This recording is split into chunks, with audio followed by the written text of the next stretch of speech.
Standard Time, we go live. Let me get set up here, and then we will take your questions and have a good time. Give me just a second. Maybe. It's loading. Hold on just a second for me. There we are. Okay, so there we are. So we do a live here at Myshire Farm every Sunday at 7 p.m. Eastern Standard Time. We go live. We do a couple different things here, and I left all of my notes down into the barn. I had to hurry up here. But number one, if you have any questions about raising Coturnix quail in any capacity, feel free to ask. We will be more than happy to help you on your journey with Coturnix quail. That's why we started this. But it is a community setting now. So a lot of us just come, we hang out, like-minded people. It's a lot of fun. And if you don't have the time or not really interested in that or whatever the case may be, we go live every Monday at 8 p.m. Eastern Standard Time, and that is a quick live Q&A. So we don't, I don't read the comments, I just read the questions, and it's very fast, if that might help you as well. A couple different things we do here on the live is, number one, if you want to let us know where you're from. It's always interesting to see where all the quail people are at. And number two, if you've hatched any eggs from us this week and have not given me the numbers, feel free to let me know what those are. We'll get those written down and added to our list. And we do announcements as well, which I'll get to in just a second. Obviously, hit the like button, support the channel. We'd greatly appreciate it. If you do want to donate to the channel, anything that is donated goes straight back into the channel. There is a $sign at the bottom of the chat room. We are currently working on a Nurture Right 360 video. They will be hatching tomorrow, so I should be posting probably Wednesday, I would assume, maybe Tuesday. I don't know. We'll see how it goes tomorrow. But that video will be coming out. Hopefully you guys saw the cage video that George did. I thought it was very, very well done, if I have to say so myself. And you'll be seeing more of him in the near future, which is exciting. The goal for this week is to do the Nurture Right 360 video, start another video, which I won't be able to post for a few weeks, and do the quail math for egg production. So those videos should be coming this week. That is the plan anyway. So if you've not subscribed to the channel, make sure you do so. We've got some good videos coming your way. And all the jumbos will be back on the website January 1st, except for the Jumbo Wilds. I am an extra week behind on those. So those will go on the website January 7th. And I apologize for the inconvenience on that. I did work on orders today as far as what I thought I would be able to get out tomorrow. So Jenna is in the middle of printing labels. So if you're waiting on an order, you might be getting an email shortly with the tracking numbers. So fingers crossed on that. I think that is all the announcements. I do believe so. Next Sunday will be the first Sunday of the month, so we'll introduce a new 18 and under contest winner. So good luck to all of you that have entered the contest. If you have not entered, you still can. It's a cycle. It's a rolling cycle until you win. So you'll just want to email me. There is a video we did all about that. So if you don't know what that is, I'm sure Verna can put that in the comments so you can watch that. And I think that's it. So let's get started, shall we? Okay, so Feather and Shell is in the house, just popping in to drop a like. Well, thank you very much. I appreciate the support. Grafter Branch Homestead is in the house, says hello, just stopped in to say hi and give a thumbs up. Can't stay today, but want to support your work. Thanks, Zach. Well, thank you very much, and I appreciate it. Hit the like button, support the channel. I do hope everybody had a very Merry Christmas. It was busy here, but the kids had a great day, and I hope you all had one as well. Let's see. Lockie Esper says hello and hope you had a Merry Christmas too. Awesome. Welcome. Glad you're here. Obviously, Verna Young is our moderator. She's in the house. Verna and Ed Got Bait are my moderators on here. They do a fantastic job. So thank you very much for doing that. She says, hello, everyone. Hope your Christmas was full of blessings. There you go. Joy's in the house. Let's see. Joy's in the house. S.O. Swanson is in the house. Merry Christmas to everyone from Memphis, Tennessee. Welcome. Glad you're here.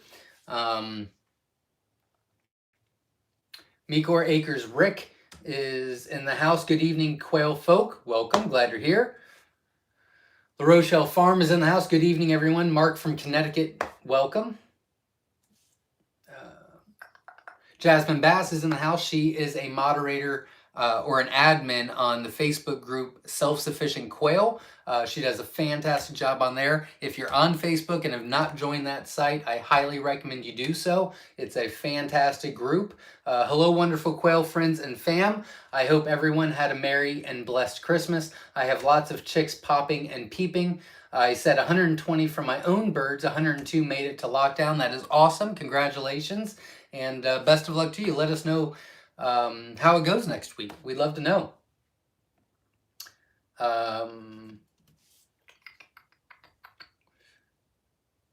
Let's see. Bill Bailey is in the house. Says, I have an old Sears incubator. It holds about 10 dozen chicken eggs, but it needs a new switch. Should I put in a wafer switch like is in it, or a digital switch?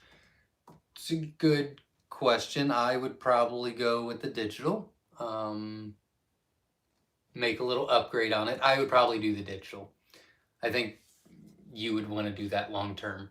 But either one would work. Good luck. Good luck.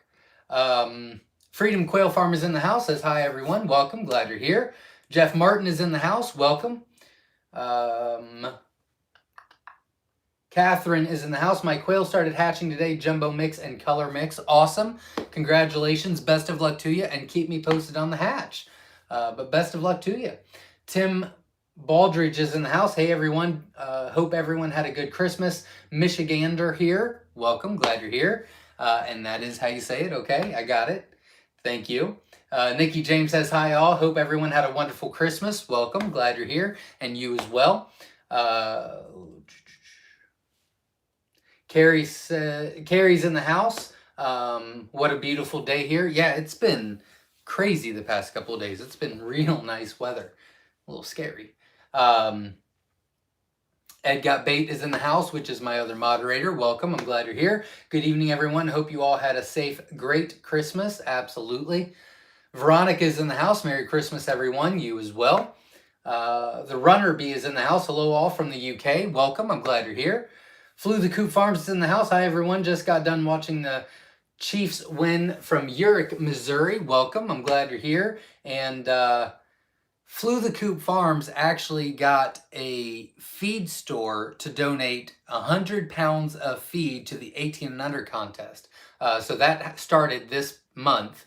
And it looks like they've committed to about a year. So that's super exciting. So thank you very much to that. Jesse Mills is in the house. Good evening to everyone from a cold, rainy Iowa. Hope everyone had a great Christmas. Absolutely. Rowdy's in the house. The Steph Curry of quails. God bless. There you go. I don't know if I like that or not, but welcome. Glad you're here.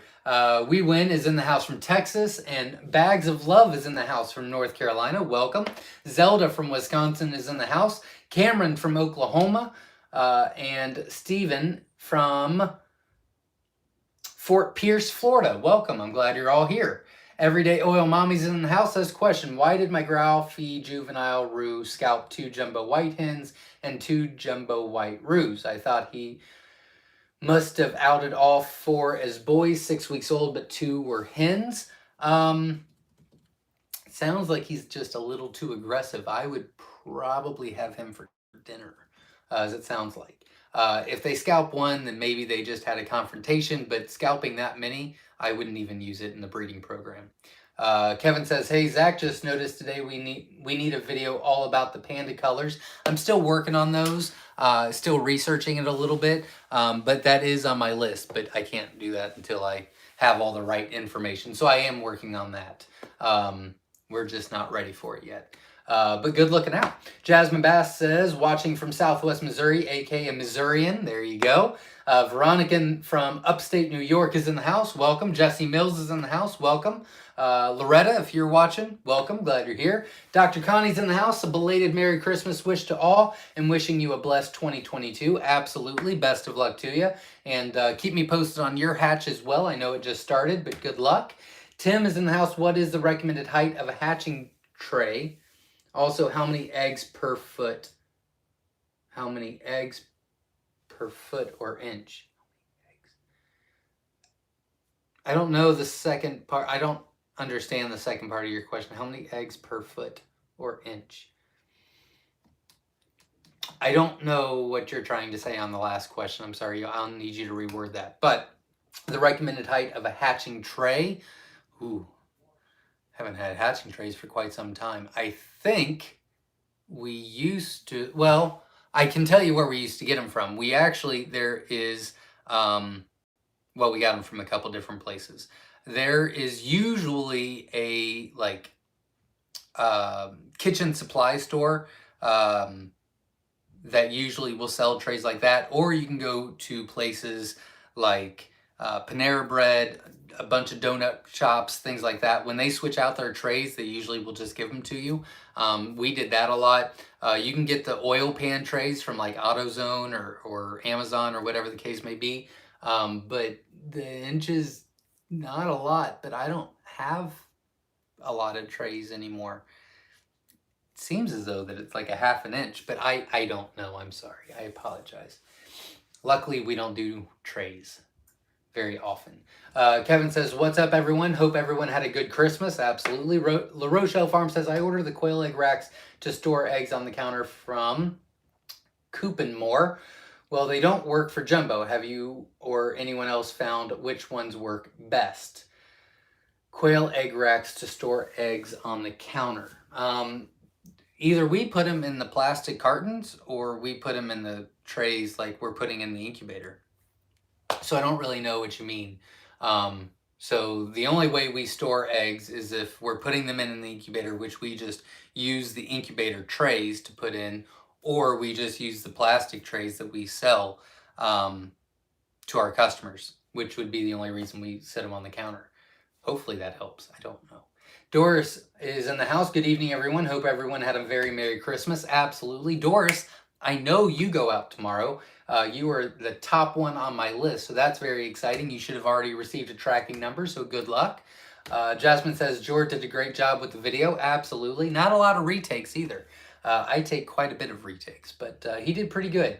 We talked everything out before, but I thought he did a great job. Casey Outdoors says, Carbon, Indiana is in the house.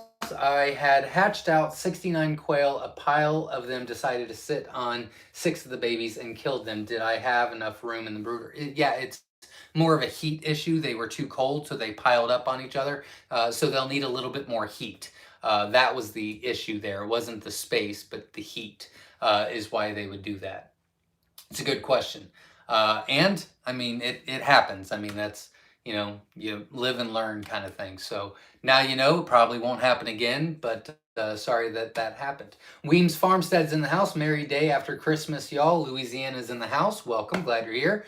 Ed Got Bait says, like, subscribe, and hit the bell for notifications. Absolutely. I would appreciate. Thanks for the support.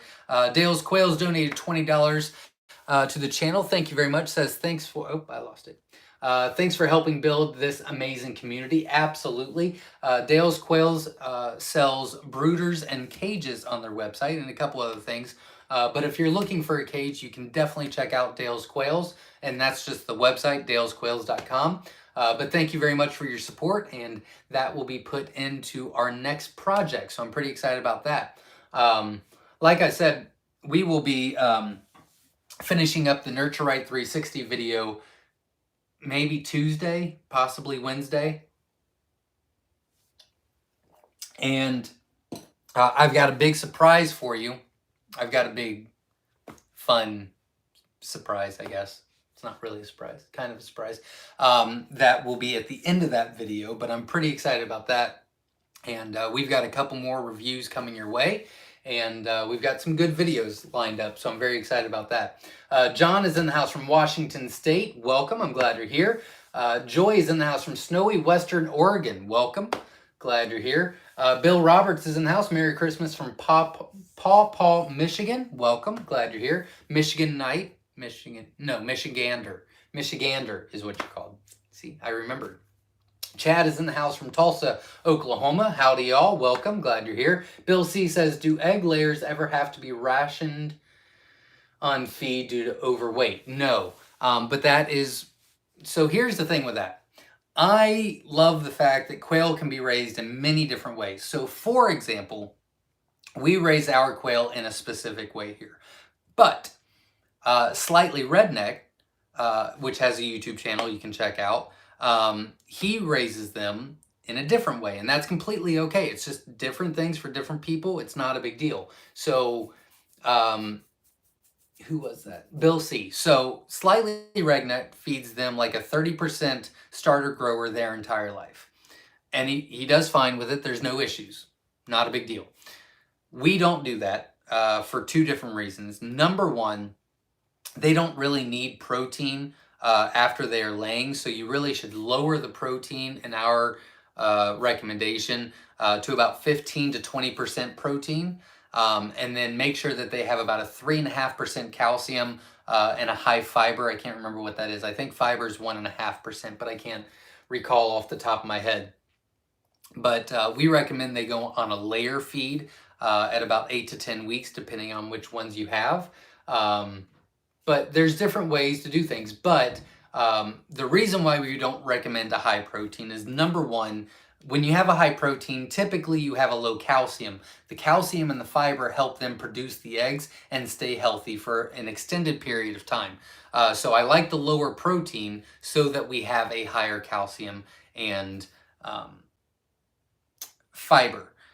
Plus, I think it's just a waste of time to be supplementing. I'd rather just get a good feed in the first place. Also, you're going to be paying more in feed for higher protein. That's just the way it works. You pay for the protein, and they don't need it. So you're just using an expense. You have an extra expense that you can get rid of immediately. So to answer your question, no, they'll do just fine. They'll balance that out themselves. But I don't recommend using a high protein for that reason and a couple others that I mentioned. Patricia's in the house from Virginia. Welcome. Glad you're here. John is in the house. Can you talk more about fermenting quail food? I cannot at this time. I actually have a good fermenting quail video, fermenting feed video. It's not mine, it's from someone else, but I have forgotten to reach out to make sure it's okay that I recommend that and share that. So I will put that on my list. Actually, Ed, if you will write that down for me to contact the fermented feed video people and ask if I could share that, and if they give me the approval, I will give you a good video on that. But we don't do that here with 6,000 plus quail at all times. That's just not realistic for us. So I don't have a lot of information on that, unfortunately, but I can get some fairly quickly for you. Moon Outdoors is in the house. Hi all. Ohio's in the house. Welcome. Glad you're here. Ridge Life is in the house. Howdy from the Ridge. Welcome. Glad you're here. Katrina's in the house from Gilroy, California. La Rochelle Farm says, and for what it's worth, it's a great day. Bills beat the Patriots. Yeah, there's been some... We'll see how my Cowboys do tonight. That's what I'm waiting on. Lockie Esper says, I got some Myshire Jumbo Wilds and they just started laying. What egg tray will fit them since the eggs are too big for regular quail egg flats? If you're collecting eggs, you can use the cartons.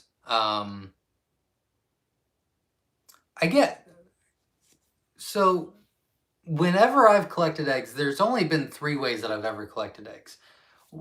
Oh, I guess there was 4. Okay, so there's 4 ways we've collected eggs. Way back in the day, we used to use the cardboard flats, but they're pretty expensive. They come from Canada, and we just stopped using them, but it's like a flat of 50. So after that, the only ways we've ever collected eggs is either in a basket, just a chicken egg basket, in our plastic cartons, because that's how we sell the eating eggs in local sales in corporate accounts. So we just put them right into there, or we use our incubator trays, and it just depends on what we're using them for. So if I have any extra, then they're coming to the house and they just go into a basket. Or if I have too many extra, then we'll put them in a basket and give them to the pigs, or whatever the case may be. If we are collecting for a corporate order, then we just put them straight into the cartons and snap the lid. And if they are for going into the incubator, then we just put them straight into the incubator tray. I hope that that helps. I don't know if I'm answering that correctly, but I hope that helps. Frank Kimball's in the house. Merry Christmas to all from Wisconsin. Welcome, glad you're here. Marcus Brown is in the house. Hello, Farmer Brown from Hughes Springs, Texas. And I'm getting into the quail farming business. Thanks for all of the threat info. There you go. Best of luck to you, and we wish you the best. Dan Dresso is in the house. Hello from Texas. Our quail have started to hatch today. The color mix is over 50% already, 60 plus, and the jumbo mix are at 14. We had 29 jumbo and 14 color mix that didn't get into lockdown. Not bad. Congratulations. Best of luck. Keep me posted on the hatch, obviously. And the jumbos will take a little bit longer to hatch. The larger the egg, the little bit longer it takes to hatch. But good luck to you, and keep me posted. Ridge Life says crazy warm and windy here in West Tennessee. Yeah, same thing here. It's insane. Bradley James is in the house. Hello, welcome. Glad you're here.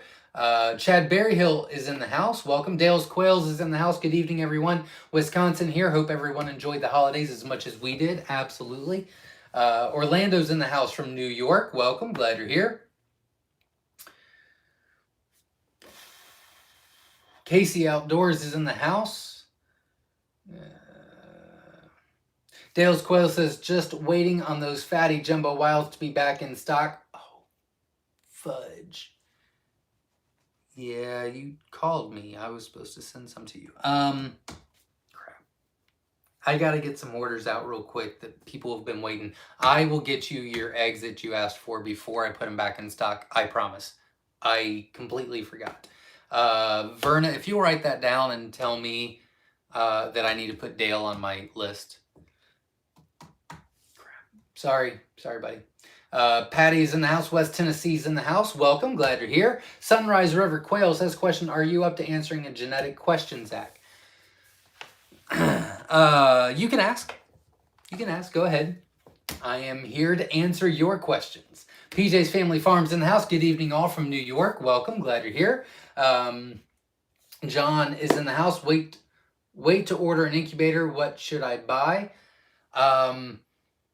Well, we have an Amazon store, and in the customer recommendations, there are 3 recommendations that a ton of my customers recommend, and that is the Nurture Right 360, the Incubator, and the Brencia. I have not tested these out personally. I do have the Nurture Right 360. We are almost finished testing. We'll give you a review on that this week in a video form. I do have the Incubator that I have not started yet. That'll be coming. I also got a little giant, which is a very popular one that I am highly against, but we're gonna try it out and give you an honest review. And then I also would like to purchase, which Dale's Quails, your donation will be going towards another incubator video. I'd like to purchase a Farm Innovator. Seems like a lot of newbie people start off with those. And they don't have the best of luck, so I'd like to get that in and test that out as well. So all the donations that I'll be getting the next couple of weeks or however long it takes will be going to get that and do better videos for you so that you can make informed decisions. But on the Amazon store, those are the 3 that our customers recommend. On the Myshire recommendations, the only one that's on there is the GQF. If you're just starting out, I don't I don't necessarily recommend you getting that one. It is, it's expensive. I mean, you can hatch a lot of eggs in there. And it's fantastic. It's just kind of a large investment for just starting out. So I'd like to find something that's more of affordable price that will still do well for you. I can give you the updates on the Nurture Right 360 so far. I'm a little torn. I'm a little torn. So really the hatch rate is going to be a big indicator of what I think about the Nurture Right 360. There's some good things. There's some good ideas with it. There's some things that I'm not a big fan of. But we'll share all of that in this video this week. We've been working on that video for 17 days now. So I'll be happy to get that posted for you guys. And but those are the 3 that are highly recommended. Hopefully that helps. And good luck to you. If you have any other questions, feel free to ask. We just got another donation, Frank Kimball, F&E Quail Farm, for the awesome channel, Zach. Well, thank you very much. I appreciate that. Yeah, I never really thought about the Farm Innovator, except for about like 12 customers contacted me this week saying that they just got their eggs, or their eggs are in, or whatever the case may be. They had a question, and like all of them had the Farm Innovator, and I completely forgot that that was kind of a go-to for people. So I really want to give that information out. Number one, that'll help you to decide if you need to buy an extra incubator, which you should get. And for everybody joining, down the road, I think that'll help a lot as well. So I think that'll be good for the community. I do recommend, I thought about this, and I noticed that there is like 7 or 8 people I noticed on Facebook that have multiple Nurture Right 360s. And again, I can't give you an honest opinion on the Nurture Right 360 yet, but they're like $140 a pop. If you're going to have 6 or 7 of the Nurture Right 360s, I would just buy a GQF. I would rather have one big incubator than a bunch of small ones, and then the money adds up. But again, we'll go into that into depth. We're also going to do a GQF video as well, because I already have one. So that'll help. So I don't need donations for that. But thank you very much, Frank. I really appreciate the support, honestly. And if you would like to support the channel, just hit that like button, support the channel. I would greatly appreciate it. I lost my spot. There we are. Teresa Samples in the house. What's up from Western Kentucky? Welcome. Glad you're here. My Midwest Quail is in the house. Merry Christmas from Kansas. Welcome. Glad you're here. S.O. Swanson says 58 likes and 100 quail lovers in here. Let's step up those likes all. We're at 87 likes and 136 people watching. So we've grown, so that's awesome. If you can, support the channel, hit the like button. Obviously, this is a community setting. We're all going to hang out. I'm probably going to rant about some things. This will be about a 2-hour video, maybe 3. We go on for quite some time. But if you have any questions, that's exactly why we started this Sunday Night Live, is to answer any questions that you might have. It's a great community to be a part of. And in case you missed it at the very beginning, again, this is very long, but on Mondays at 8 p.m. Eastern Standard Time, I go live again, but I don't do a lot of talking. I mean, I talk a lot. I don't do a lot of reading the comments. It's straight question and answer, and I skip everything else. But I don't skip this because I want everybody to be a part of it. I love that we're growing this community here. I think it's a lot of like-minded people. I think a lot of people have different experiences. We can all learn from each other. And that's why.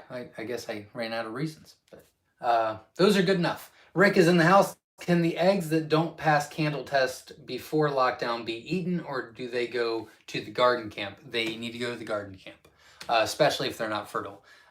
That's not healthy. So yeah, they just need to go straight to the garden camp. It's a good question. David Smith is in the house from Missouri. Welcome. Glad you're here. What the Quail Farm's in the house. Hi, guys, at the Christmas party, and I'm not able to watch tonight. Happy holidays, everyone. Well, thanks for showing up and supporting and hitting the like button. I appreciate you. And have fun at the party. Danny is in the house. Has a question. Hi, Zach, and Merry Christmas from Nova Scotia, Canada. Welcome. I'm glad you're here. What should a quail weigh to be considered a jumbo? The standard that has been the standard for quite some time is 10 ounces at 10 weeks old. And they also need to breed true. So, well, there's a couple. Okay, so let's start from the beginning. The weight recommendation, or the weight requirement, is 10 ounces at 10 weeks old. The hatch true percentage needs to be 98 or above hatch true rate. And they need to make jumbo weight for 3 generations in a row. So for example, let's say you get some, what's heavy? Fab fees. Let's say you get some fab fees from us and you'll get the majority of them hitting 10 ounces. But a lot of them you won't. Like it's a 50-50, right? So they're big, they're large eggs, they're feather sexable, they're great, they're a rare color, they're fun. I don't consider them jumbos because I have not gotten them to be consistent after generation after generation after generation. So that will come in time, which is not a big deal, but it's just not yet. So they do need to breed true in weight for 3 generations. And again, everything or anything that you're doing with quail, you know, it takes time. This is not a very quick, you know, get it done kind of thing. This is a slow and steady wins the race kind of thing. Very good question.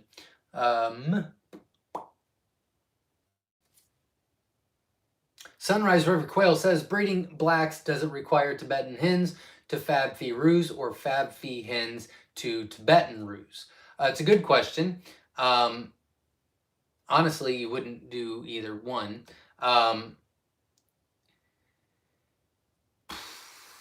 Okay, you asked, I'll answer. I'm going to take a drink first. All right, so this is my understanding. We do not have the black quail here at Myshire Farm, nor will we ever.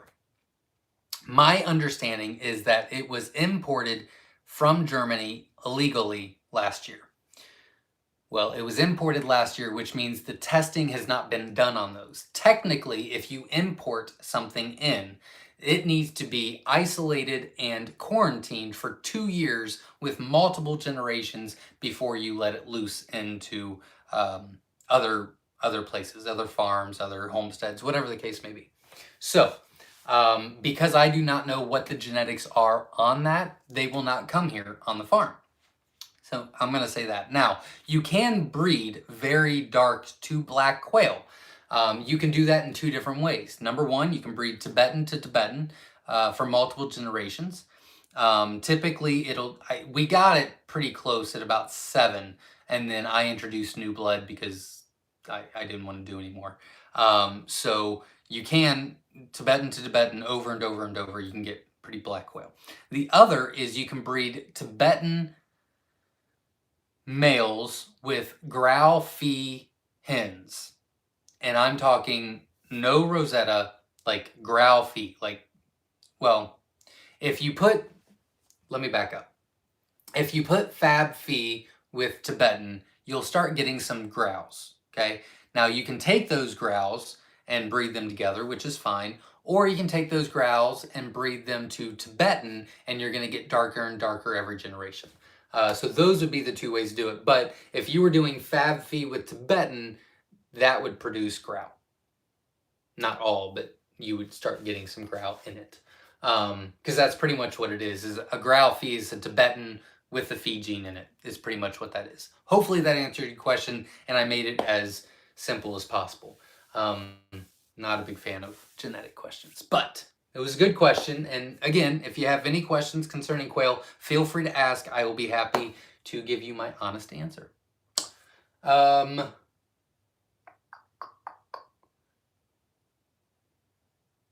Becca Young says, watching from northern Minnesota. Today is day 16 on our first ever hatch. Awesome. Congratulations. Very excited and impatient. I understand that. As we haven't seen any pipping yet. Is that abnormal, though?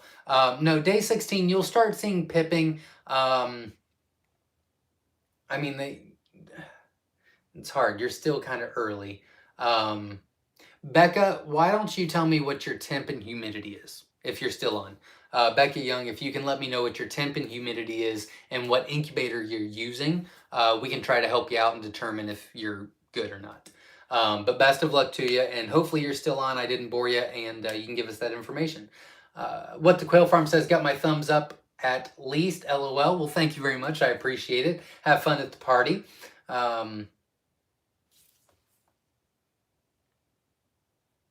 Dale's Quails again donated $20. Thanks for helping build this amazing community. Absolutely. Thank you very much for the support. I appreciate you.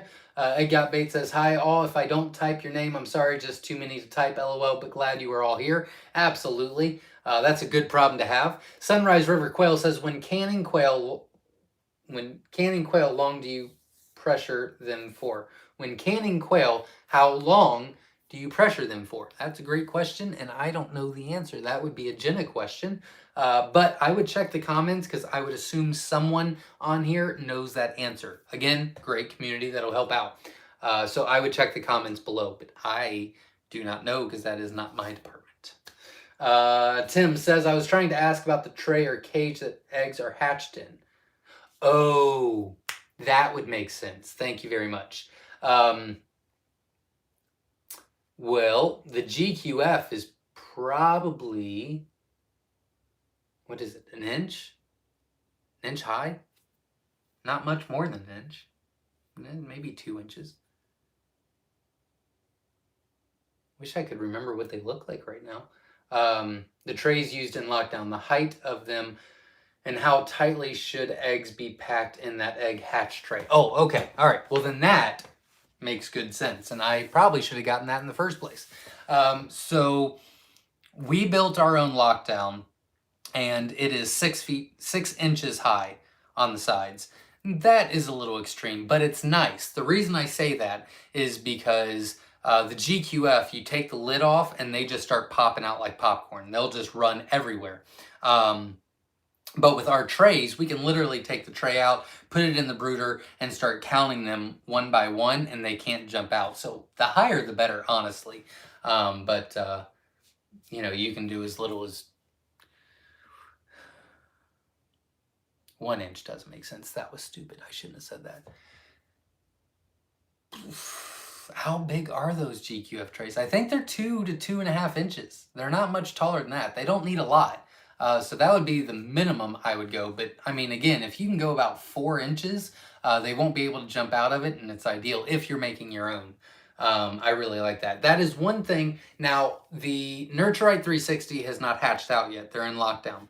But that is one thing that I'm not a big fan on, is when you take the lid off, there is no side protector around it, so they can just start jumping out everywhere. I'm not a big fan of that. I'd rather it have a higher sides to it, I guess you could say, so that you could, you know, better protect them, better control them a little bit more. But we'll see how it goes. It might not be a problem. That's just my initial thought. As far as getting packed in there, you want to be able to roll them 360 degrees. So you want to be able to roll them without them touching another egg, which I don't know if I've ever had that question before. So that's a great question. So you literally just want to go, and if it rolls over all the way without touching another egg, you're good to go. For Jumbo Wilds, what size trays are needed for the GQF incubator? It's a good question. So we have the quail trays, and we are doing an experiment on pheasant trays right now, but the quail trays will still work.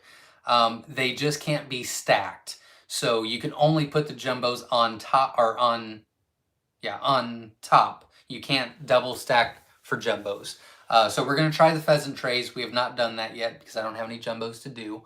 But we will be working on that to see if the pheasant trays work better for jumbos.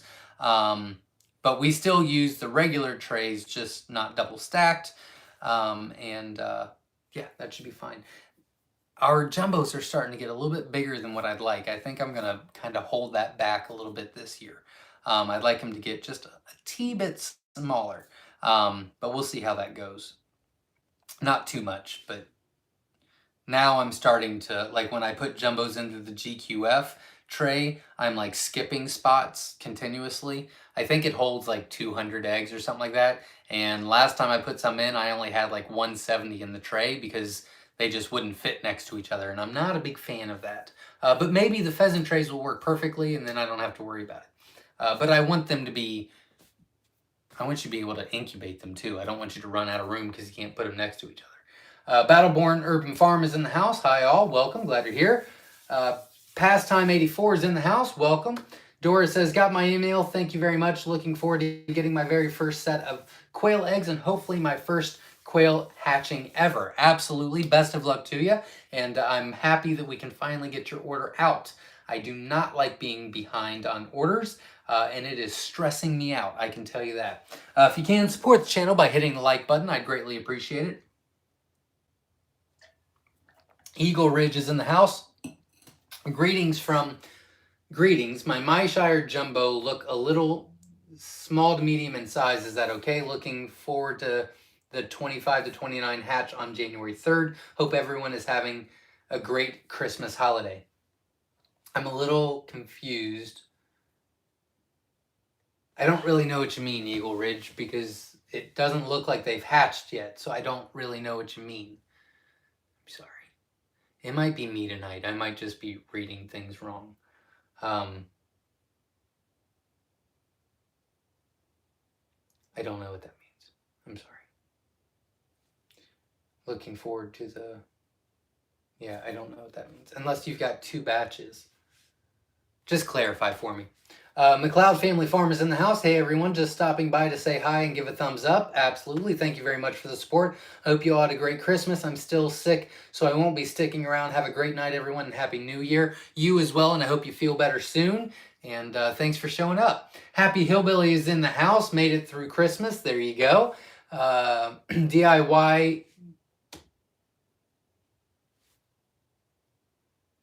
DIY G-Man is in the house from North Central Arkansas. Sorry, I had a text and I was reading it. Welcome. I'm glad you're here. Witch Doctor's in the house. Welcome from Vegas. David Smith says, got 49 quail in 1 incubator on day 7 and 48 and on another day 3. They are not hatching fast enough. Whew, you still got some time. Patience is a virtue.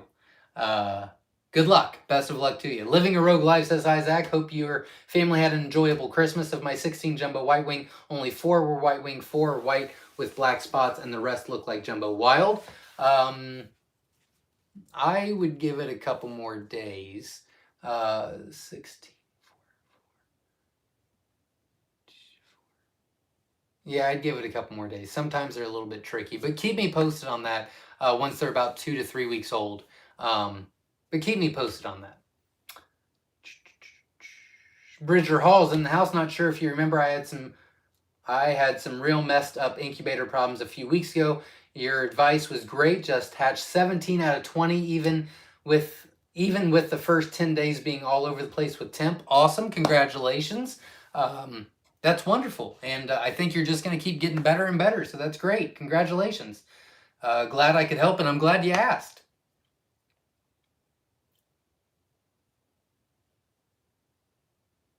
I agree, S.O. Swanson, yes. Callie Quail Keeper says, hi, Zach, and the rest of our huge quail family. So nice to see new people in the chat. Absolutely, I agree. Callie Quail Keepers is an admin on the Quail in the Kitchen Facebook group. You can definitely join. They share recipes and do videos on there to show how to cook and how to butcher and how to clean and how to this, that, and the other eggs. And they've got an eggnog recipe and all kinds of stuff. Definitely check that out if you're on Facebook. It's very cool. S.O.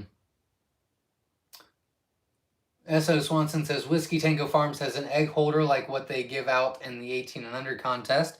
Okay, there you go. So people could check that out. I know La Rochelle Farms asked and somebody else asked, but I don't remember who it was. I apologize, but you could check those out.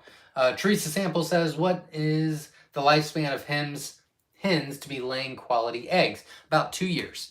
About 2 years, and that's with lights on year-round, not 24/7, but year-round. About 2 years.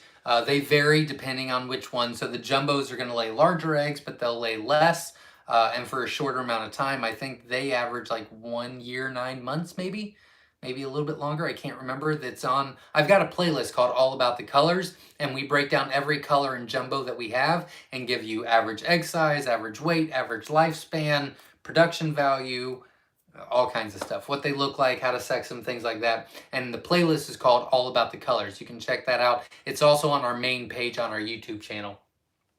So that is pretty exciting. You can check that out, and that should help. But I think the jumbos are somewhere around 1 year, 9 months. But something like the Rosettas, Scarlets, Tibetans, Golds, they're more like 2 years, 3 months. So it just depends on which ones. Zelda says their question on smells, you can use baking soda, also use it for chinchillas, it works. Their question on smells, you can use baking soda. Oh, to eliminate the smell from last week. Okay, very cool. So you can use baking soda. Great. Thank you very much for sharing. Appreciate that. Kelly is in the house. Hey, hey, hey, guys. Hopping on late. My computer is being weird. Yeah, my stuff is always weird, but I think it's me. I think it's the user that's weird. So it happens. A. Jones is in the house. Says, hi, Zach. Checking in from the northeast tip of Ohio. Welcome. I'm glad you're here. Jesse Nolan's in the house from Northwest Oregon. Welcome. Glad you're here. Mary Espolian is in the house from South Africa. Welcome. Glad you're here. Michelle Jackson's in the house from Payson, Arizona. Welcome. Lockie says, so what size brand is the incubator tray you would recommend, or do you sell them for the jumbos? What incubator tray? That's a good question. It's a good question. It also depends on which incubator you purchase. If you are building your own incubator and it's like one of the big cooler ones like our Gigantor is, I think they're on my Amazon store. I should have put them on my Amazon store, the trays that we buy for those. But now that I think about it, maybe they're not on the Amazon store. I should probably check that out. Ed, if you'll write that down for me about the trays. I don't think they are on the Amazon store. If you're buying your own, I can get you that information as far as what we purchase, and then we customize our do-it-yourself incubator with those trays, because those hold like 222 eggs, and they do really well. As far as the GQF goes, the Quail trays work great. But again, other than that, I don't really use any other incubators, but we are starting to do a bunch of videos, so we'll check those out. I can tell you that the Nurture Right 360 video we're doing, I did not have a quail tray. I used the tray that comes with it, which is a traditional chicken tray. And I could be wrong, and if somebody knows for sure, then feel free to correct me, because it's live. I will say things wrong. But with that being said, I just put 2 in each slot, and I put them kind of up and down, you know, and they rolled just fine. It wasn't a big deal at all. The fertility rate was great. I was happy with that. I don't know if I would purchase a turner for the Nurture Right 360. Now, with that being said, I don't know the other incubators, so I still have to do research on those, which I will give you that information as soon as possible. But as far as the Nurture Right 360 video, I think the chicken egg tray's fine. But I'm running one experiment, so if somebody else has different experience, feel free to say so.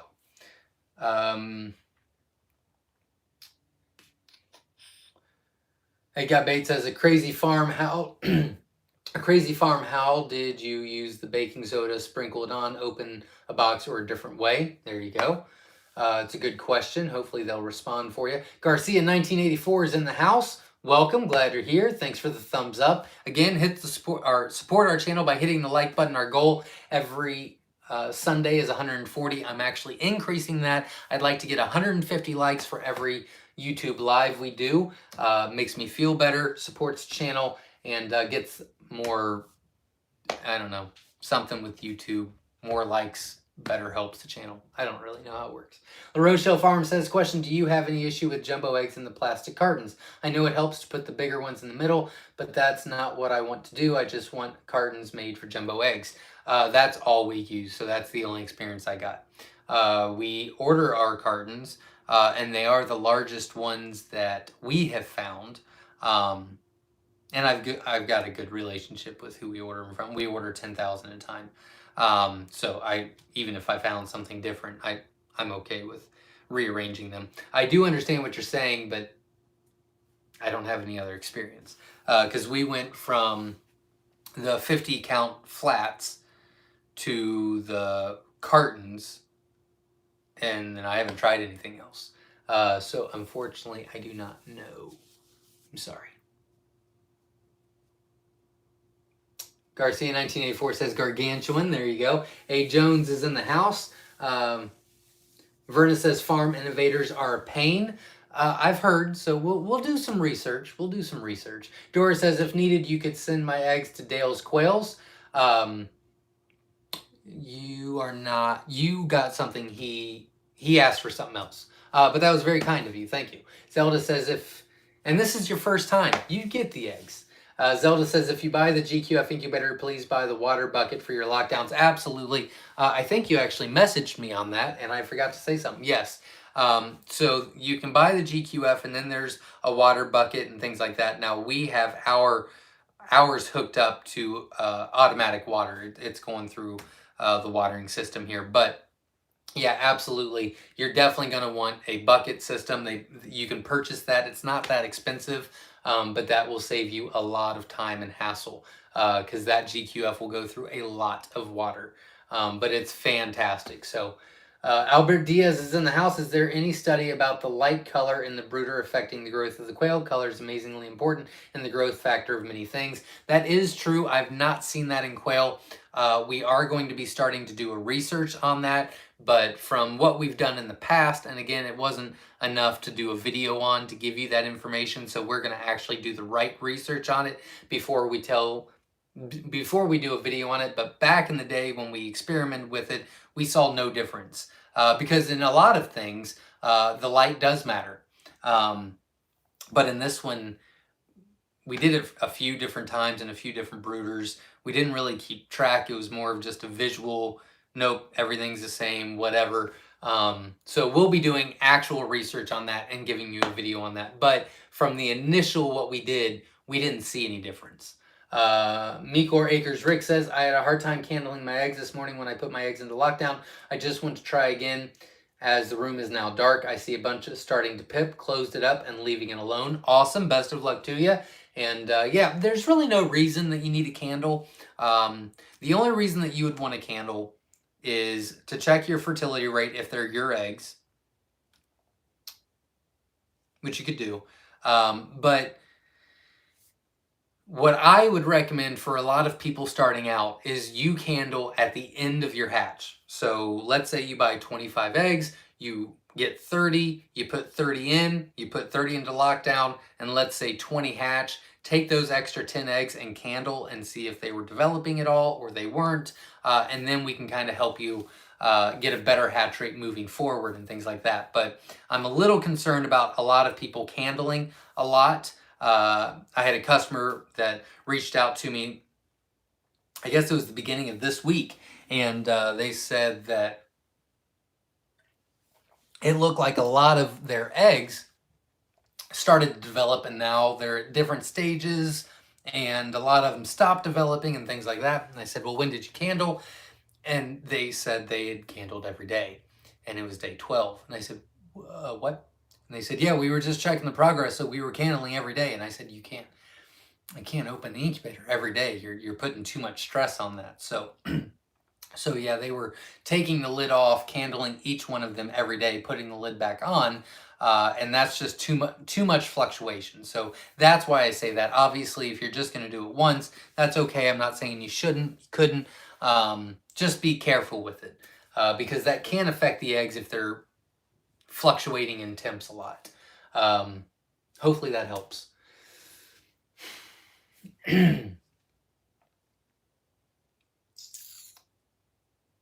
Flew the Coop Farm says little giants are a pain too. Yeah, I'm actually pretty interested in that because I'm fairly against the little giants, but George is not. George likes the little giants, so we're squabbling about that a little bit. So it'll be interesting to see how it goes. But I'm not a big. I don't want to have to purchase. I don't want to spend my money on something and then have to baby it. You know what I mean? Where he's got a couple little giants that he uses for his chickens and everything, and he has to baby it. You know, he checks it. He has multiple things in there. You know, he manipulates the temp at all times. You know, he has to put an extra rag in there to increase the humidity, stuff like that. And my mindset is if I'm going to spend that money, I want to spend it on something that I can just leave it and let it be. I don't want to have to keep babying it. So that's where we're at on that. But he thinks that I'm going to like the Little Giant, and I think he's crazy. But we will see. Frank Kemple donated $20 to the channel. Thank you very much. That is going to another video to do a preview for you or a review for you. So thank you very much. I appreciate the support. And if you'd like to support, you can feel free to hit the like button. That is free. I would greatly appreciate it. Helps the channel grow. If you would like to donate to the channel, anything you purchase goes straight back into the channel to give you better videos, better future videos, and there's a $ in the comment section. Gerald says, what's wrong with the Little Giant Incubator? I don't know yet. A lot of my customers, I can't remember who it was, but someone I think was on the live last week. It could have been a text. They all run together, but they said that they just had a great hatch rate out of the Little Giant, except for they got the Govee thermometer hygrometer that I recommend on the Amazon store, and they had to change the temp on the incubator to the highest it would go, which was 106.5 degrees. Even though it wasn't 106.5, they had to set it at 106.5 so that it would be 99.5. So the Little Giants at best lie a lot. They're just not trustworthy as far as what it reads. Now you can change that like they did, but that's the biggest issue, which George agrees with. It is a big issue that it just doesn't read correctly, which for someone that's seasoned in incubation, it's not that big of a deal because you can do that. It's not the end of the world. But with someone just starting out and you're just taking it for face value, because why wouldn't you? You just spent $120 on this incubator. Why wouldn't you trust it?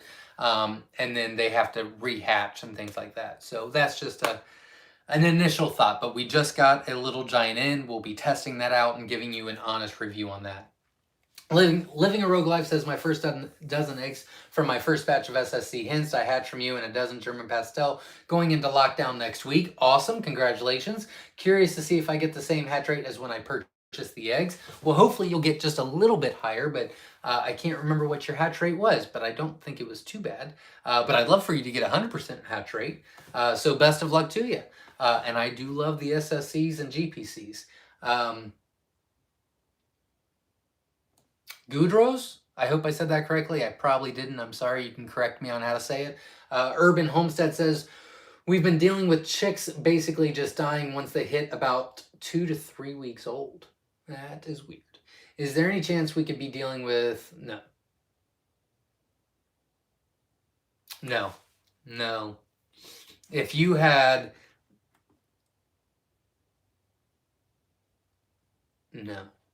No, I don't think there's a chance at all. If you were dealing with, how do you say it? Coccidia? I think that's how you say it. If you were dealing with that, then everything in your brooder would die within 12 to 24 hours, instantly. I mean, it's a very fatal thing. All of them, right there. You wouldn't have any survivors. So no, I don't think it's that. It sounds more like it's a 2 to 3 weeks old. It sounds like it's more of an environmental issue. 2 to 3 weeks old. Well, Gutro's Urban Homestead, again, I probably said it incorrectly. Please correct me. Where'd you get them from? Do they have heat? What kind of brooder do you have? And how many quail per square foot? If you're still on and you can give me those answers, then I can probably help you out. But we do have a video on our YouTube channel called something, Why Are My Chicks Dying? I think that's what it's called, Why Are My Chicks Dying, on the YouTube channel. And you could check that out. I believe it's in the playlist, Frequently Asked Questions, and another one. I can't remember. I think it's under the hatching process too, but I could be wrong on that. But it should be under the playlist, Frequently Asked Questions. I would check that out, but it's called Why Are My why do my chicks keep dying? And I would check that out and see if you see anything. But if you can answer me those questions, I might be able to help you out on here.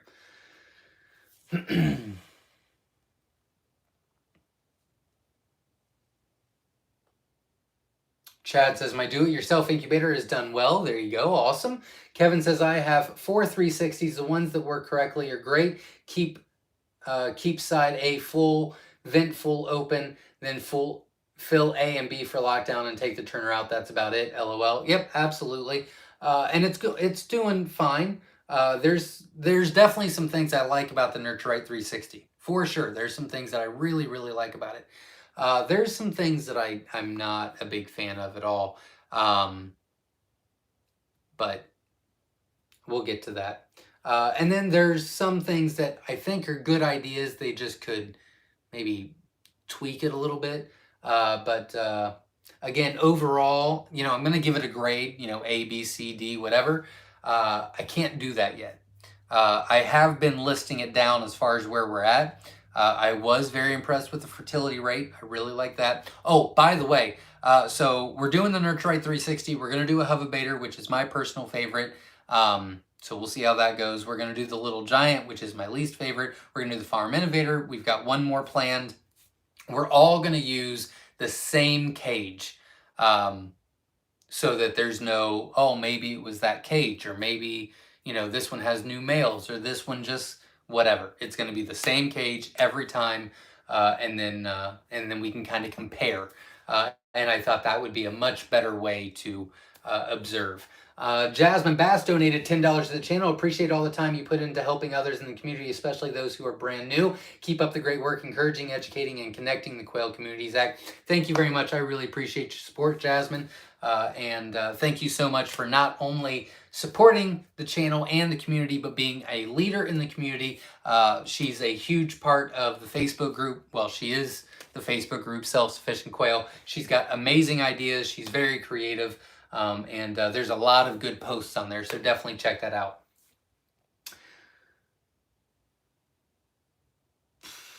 There we are. Albert says, I need to buy eggs from your humongous jumbo wild quail. The sooner the better. The jumbo wilds will be back on the website January 7th. I can't wait till they're back on the website either.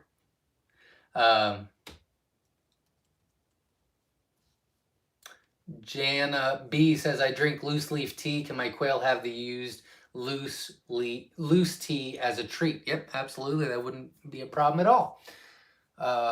They would probably enjoy picking it apart. Marius says, well, I use a Delta incubator for more than a year now and have no problem at all with that. There you go. I don't know what the Delta incubator is, but good luck to you. And that's definitely one you can check out.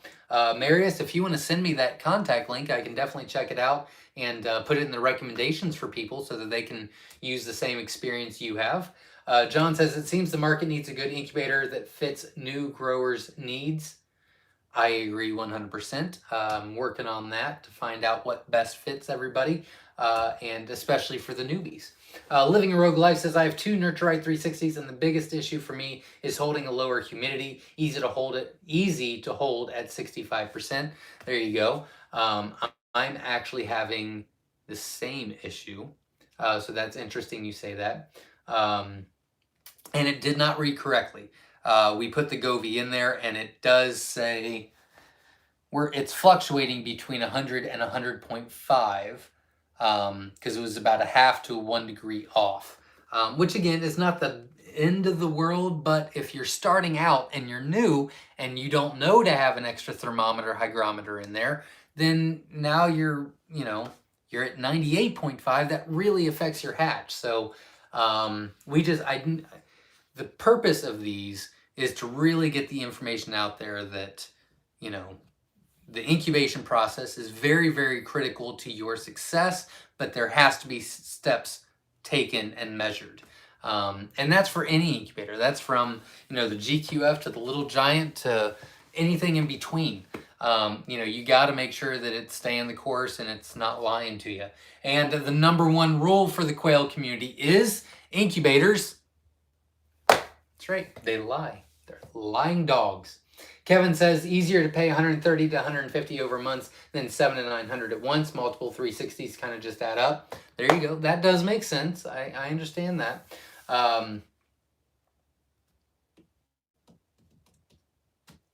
S.O. Swanson says, did he say rant? I'm going to get some popcorn. I don't think I've done any rants yet, so I'm doing pretty well. Zelda says, we did not have it during lockdown. Humidity dropped off really bad 3 times, all the way to 27 humidity, but out of what we locked down, only 13 did not hatch, so that's not too bad. Dropping down to that 27, that hurts at lockdown. Lockdown is not that, well, I don't know if I want to say that. All right. Lockdown is not as crucial and critical during the incubation process, but during lockdown, humidity is very, very important. Very important. Bags of Love says, I just bought a Farm Innovator 4260. Oh no, I haven't used it yet. What can I do to help increase the hatch rate? I'll be using it next week. Okay, that's not a problem. I'm not trying to scare you off. Don't worry about it. So what you're going to want to do is get a reliable thermometer hygrometer that you can put in there. The most popular one I see on Amazon are those little tiny digital ones. They lie like a dog too. Do not use that. Now, I really recommend the Govee. Now, there's plenty out there that you can check out. Quail community, if you use one that is not the Govee, feel free to give. Who was that? Bags of Love, some advice on what you use for a thermometer hygrometer. But I really like the Govee thermometer. It's on our Amazon store. You can check out. They're cheap. It's like 1 for $11.99 or 2 for like $22 or something like that. But they're really nice. They're Bluetooth. They can be Wi-Fi. You don't have to use the Wi-Fi, but they can be Wi-Fi. You can just check it on your phone at all times, and then you can kind of look back and see if there was any spikes or anything like that. So it's really, really cool. But as far as the Farm Innovator, you don't want to believe what it says. You want to believe what the Govee or whatever you're using says. So just, you'll do fine, and you can still get a great hatch rate. I'm a big believer you can get a good hatch rate on any incubator. You just have to make sure that it's actually right. You know what I mean? So hopefully that answered your question. Don't stress. Just get a thermometer, hygrometer that you recommend, that has good, or that you trust, that's reliable, good reviews. Get that in there, let it sit for about 24 to 48 hours before you use it, and change whatever the temperature says. Whatever the temperature says on the thermometer is what you're going to trust. You will not trust the Farm Innovator. So whatever that says. So if you have to bump it up to 103.5 for the Govee to say 99.5, then that's what you need to do. But then you'll get a great hatch rate. So don't overstress it. Stephanie Michelle Jones is in the house. Welcome. Maria says Merry Christmas and the best of New Year. Absolutely. You as well. Casey Outdoor says, I have great luck with my Farm Innovator. There you go. I have 2 of them, and I have to move them up to 103 to get 99.5. See, you can still get really great hatch rates. You just have to manipulate them. You like my new cup? I decided to buy some from my merch store on YouTube to see what it's like. This is also from the merch store. I'm happy with the quality. I like it. Tyler says, do all the jumbo breeds mature at the same rate? Yeah, pretty much. Don Ray B says, yes, this is a great community. I love how helpful everyone is. Absolutely, I agree. And thanks for being a part of it. Katrina is not talking to me.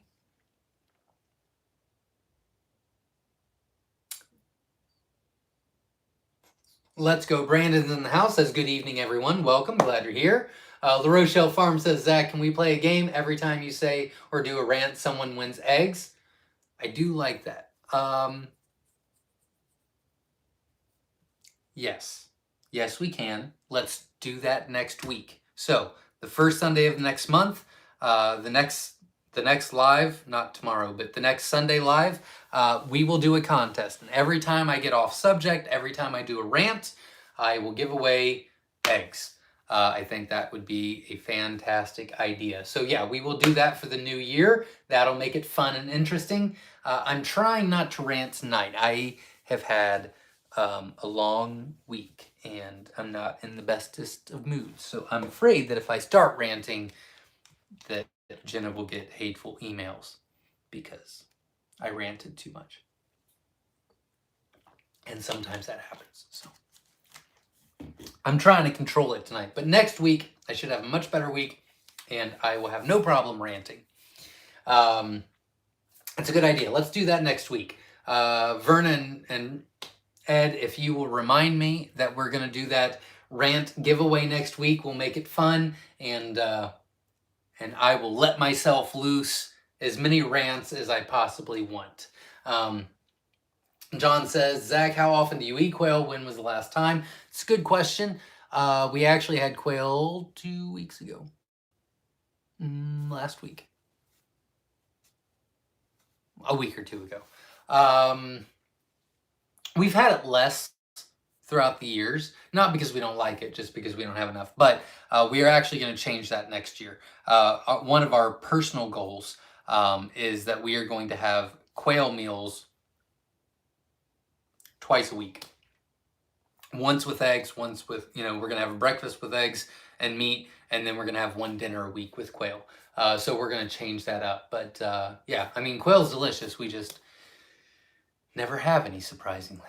Maria says, don't work tomorrow so I can watch you guys tonight. There you go. There you go. Well, that's great. I'm glad you're here. I thought you meant me don't work. And I'm like, oh, no, I have to work. Let's Go Brandon says, I just started raising rabbits and quail. Always had chickens. Awesome. I'm glad you're raising multiple things, but I love that you're raising quail. Welcome to the community. Someone gave me 29 rabbits and 4 quail. That was generous of them. I have a question. I ordered some eggs from you 2 days ago. When do you think I will get them? It's a good question. I don't know what you ordered, but I would say if you ordered them 2 days ago, you didn't order jumbos. So this week, sometime. You might even get an email tonight. I don't know. What's the name on the order? And I might be able to remember off the top of my head. The Bellner Homestead says, fellow Ohio here. Welcome. Glad you're here. Excited for our eggs to arrive this week. I've been testing my Nurturite 360. I have 2 Govies in it. And Kay have to set Nurturite 360 at 101 to Govie to read 99.5. Incubators do lie. Glad I checked. Awesome. Congratulations. And hopefully you got an email with the tracking today. If you did not, please reach out to me at 937-760-7282 so I can let you know what day they'll be hatching or what day they'll be shipped out. I kind of have an idea for this whole week's shipping, but I do believe I've not seen Jenna spend any money in the past 30 minutes, so I do believe she's printed all the labels out. Nachman Bayer says, what were quail fed historically before commercial feed was available? Whatever they found in the wild. They're not native to here. I don't know, to be honest. I don't know what that is.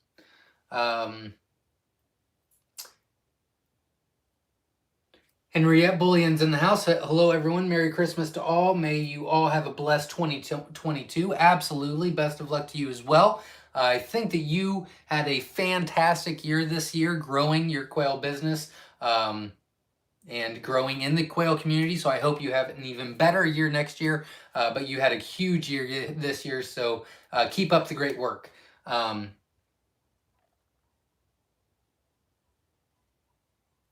wish you had some jumbos. All the jumbos will be back on the website January 1st, except for the jumbo wilds. Those are January 7th. I do apologize, but I don't think you understand how much it stresses me out when people are waiting weeks to get their eggs. Like, I can't. I'm gonna have it. It's not good for my health. It's just not, because I hate people waiting. I'm very impatient, and you guys have been great. I mean, whoever's been waiting on jumbos, I mean, you guys have been fantastic. You're more than, hey, just checking or whatever. I mean, you guys have been great. I can't handle it. It freaks me out.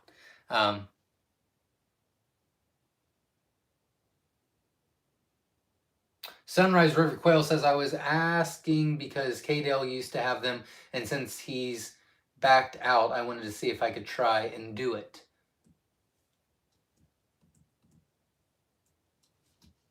I was asking because K-Dale used to have them, and since he's backed out, I wanted to see if I could try and do it.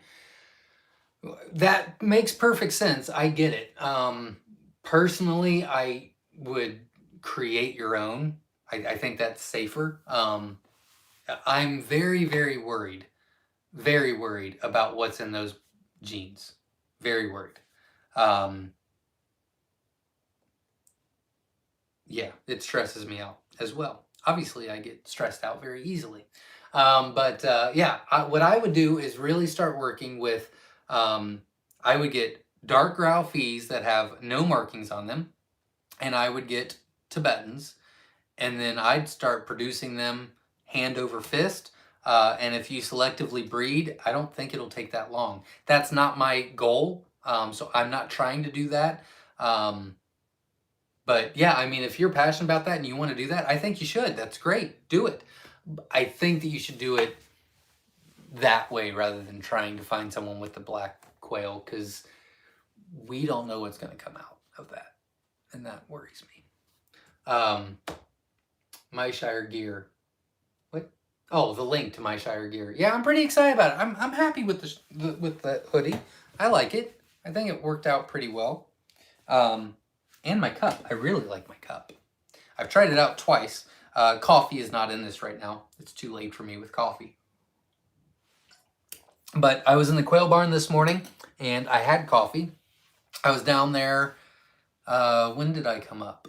9, 10, 11, 12, 1, 2, 3. I was probably down there for about 5-6 hours. And when I brought the cup up, the coffee was still hot. So I was pretty excited about that. That is a good thing to have. And it's keeping this cold. A little too cold. I don't like it that cold. Vernon says, hit the thumbs up, everyone. Absolutely. Support the channel by hitting the thumbs up. I'd greatly appreciate it. Let's go. Brandon says 90 minutes. I believe that is for the pressure cooking, which I have no idea on. That again, that's a Jenna question. I don't know. Looks like Bill C. and Nikki James and... yeah, looks like they all say 90 minutes. And Donna. A lot of people are saying 90 minutes, so I would say 90 minutes. I'm going to agree with the community. Raw to cook in pressure cooker 90 minutes. There you go. Maria says, Zach, just want to let you know, I think the problem with our birds dying was the feed. We changed it and we got a lot less fatalities. That is wonderful. I had a feeling it was. I don't know if you're still on Marius or Henriette. If you guys are still on, which was it? Was it the mixture of all three? Or was it the actual feed itself? Like, what was it, the stuff you were adding into it, or was it the actual feed? I'd love to know, because I didn't get an update on that. I canned over 500 quarts of stuff this year. Very cool. That's awesome. I'm not there yet for the whole canning and gardening thing. It's going to take me, I got to build up to that. But I'm very excited. You guys probably don't care. I'll ask. Do you guys want to see what my wife got me for Christmas? Because I love it. And she's not a good gift giver. But this year, she went amazing. Like, she did great. I was really impressed. So if you guys want to see my Christmas present, let me know. And I will go get it. Pretty excited about it. Becky Young says, Little Giant average temp of 99.9, kept humidity averaging 62 until lockdown. I now have been keeping an average closer to 71. 62 is a little high. That scares me a little bit. 62 is a little high. Little Giant. It's day 16. 71.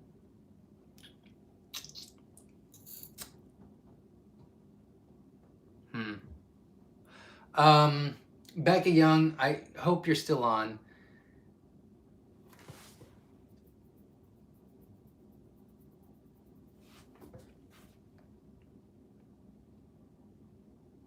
I think I'd like you to change the numbers. numbers. I need more information. I can't tell you that. Okay, so this is what we're going to do. Becca Young, if you're still on and you can stay on, then I need to know two more things. If you cannot and you need to get off, I'd like you to text me tomorrow. We're still early, so we've got time. It's not a big deal. But if you can text me tomorrow, 937-760-7282. My phone number's on the website, and I'm sure Verna will put it in the comments now. So if you can't stay on, then text me tomorrow, and I'll ask some more. But if you can stay on, the two things I'd like to see is... Oh, am I losing comments? Holy shoot. Crap. Okay, now I was just taking my time. I'm sorry. Here we go. Do you have an extra thermometer, hygrometer in there? And what's that reading? And where did you get the eggs? I need to know those two things.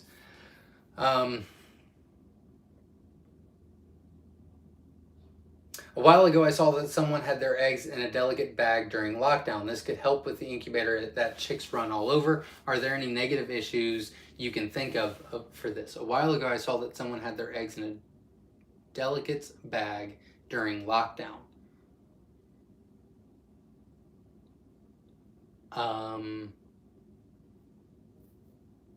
I need to think about that for a minute because the comments keep going away. So I will get back to that in just a second. Living Rogue Life says, yep, chicks fall right out of the nurture right. I unplug the incubator and set in the brooder before I open the lid. There you go. Yeah, we'll be testing that out, but that's one thing that I do see that might be an issue. What county in Ohio are you guys? Oh, not talking to me.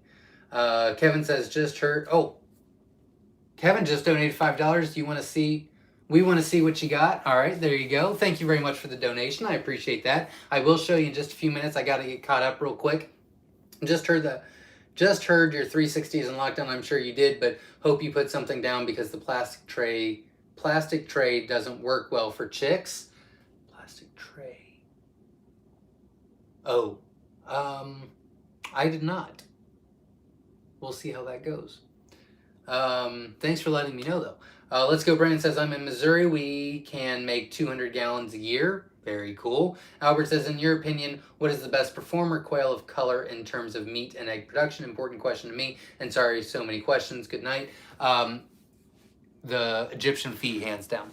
The Egyptian fee is feather sexable. They're amazing layers. They are the largest egg they're the largest egg laying non-jumbo. Their eggs are the largest, and they're the largest meat that's non-jumbo. And they're a cool color, so Egyptian fees, hands down.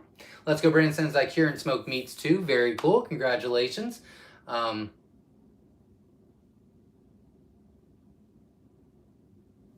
says, would you try making a new category for the super jumbos? No, I do not want to get jumbos past 14 ounces. It's just not healthy for them long term.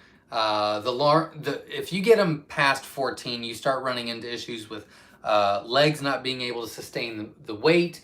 They don't lay as much. They're not as productive at all. Their lifespan is cut in half. And so I want you to have a very large jumbo, but I want you to have a solid, healthy, happy jumbo that is productive for a long period of time. So that is not our goal. I do see the excitement in like a super jumbo, a gigantic jumbo, but it's just not healthy for the quail long term. Let's Go Brandon says, I hope the eggs I ordered, hope the USPS isn't slow. They'll be fine. I have faith in the USPS. Plus, we treated them pretty good for Christmas.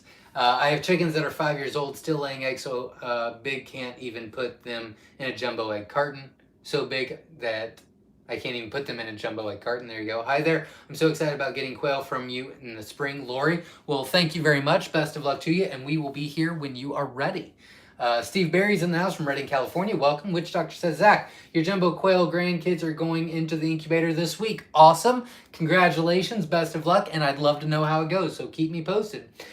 Patricia says, how close to my chickens can I put quail? You can put them above. I wouldn't put them next to, but you can put them above the chickens, and they'll do just fine.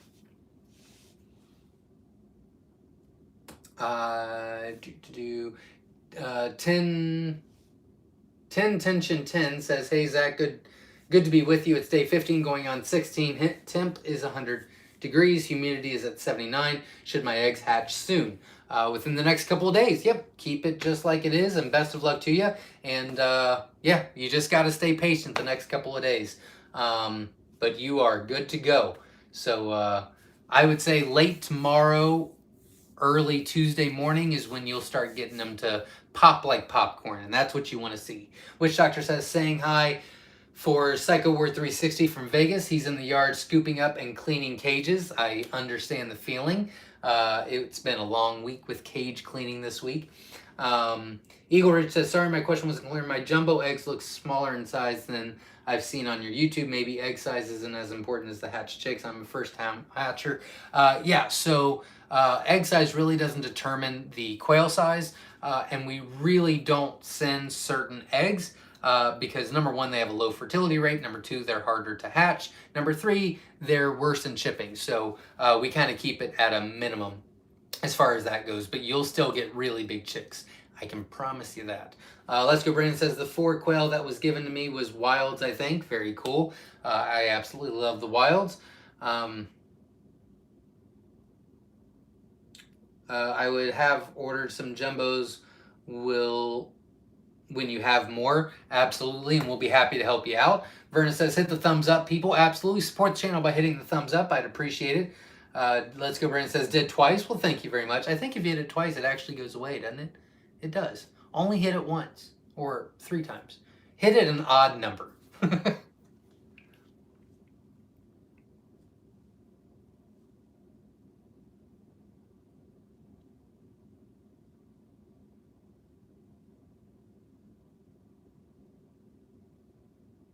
Marshall Scott says, building my hutch, planning on jumbos, is 12 inches too tall. Is 12 inches tall a good height? Any better? No, I wouldn't go any higher than that. I wouldn't go any higher than that. I think that's great. I would keep it just like that. Chad is leaving for the night. Well, thanks for showing up. I appreciate you. Have a great week. What if you had quail don't fit in the quail tray because they're too big? Should I even try to hatch them? It depends on what quail tray you have, but typically you can hatch anything that's under 19 grams easily. 20 is iffy. 21 is when you start getting into a lot of double yolkers. David Smith says, is the breeding process for white wings similar to tuxedos? Or totally different. Totally different. It's a different gene completely. It's not really a cross at all. It's an actual gene.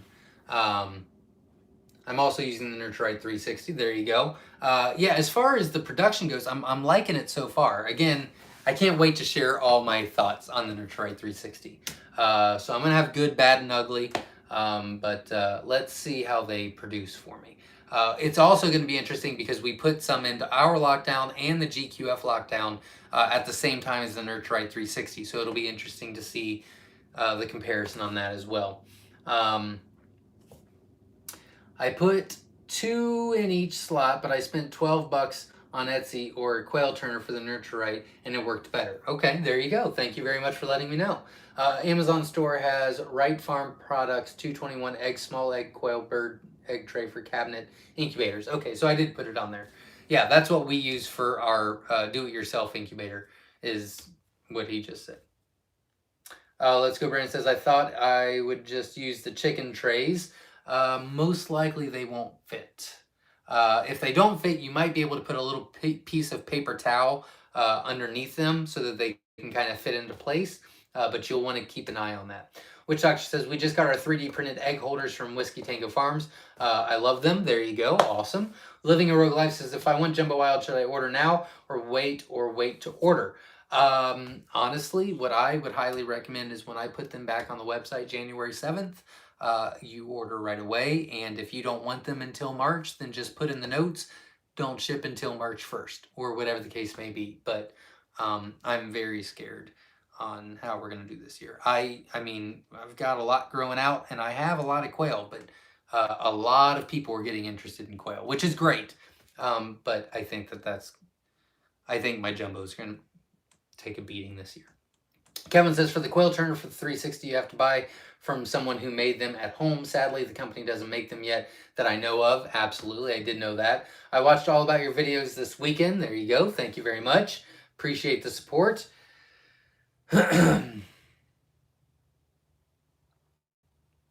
Anyone want some rabbits? I don't like rabbits, LOL. We will be getting some this year, so I'm pretty excited about that. If raising outside, should we make any special arrangements for heat, or are they cold hardy? Haven't begun yet, but planning on starting in January when eggs are available. No, they are very cold and warm hardy. You don't have to worry about that. They do need shelter from the elements, so they need to be able to get out of the rain, snow, sleet, wind, whatever is going to fall from the sky. But as far as cold goes, they do just fine.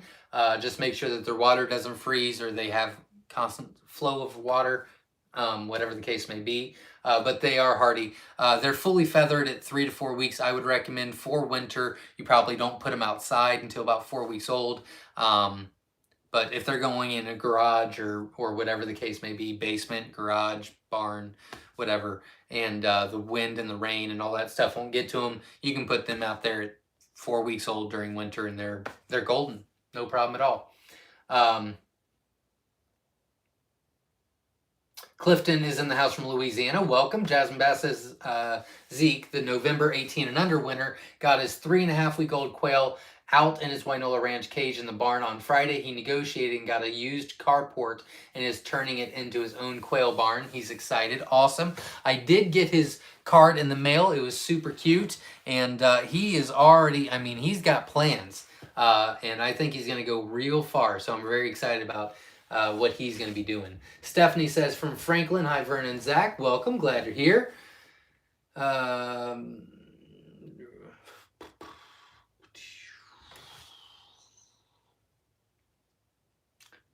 I never had quail, so I watched everything I could, but I watched a channel from Missouri, and they said they got their eggs from you, so I watched and ordered some eggs. Well, there you go. Best of luck to you.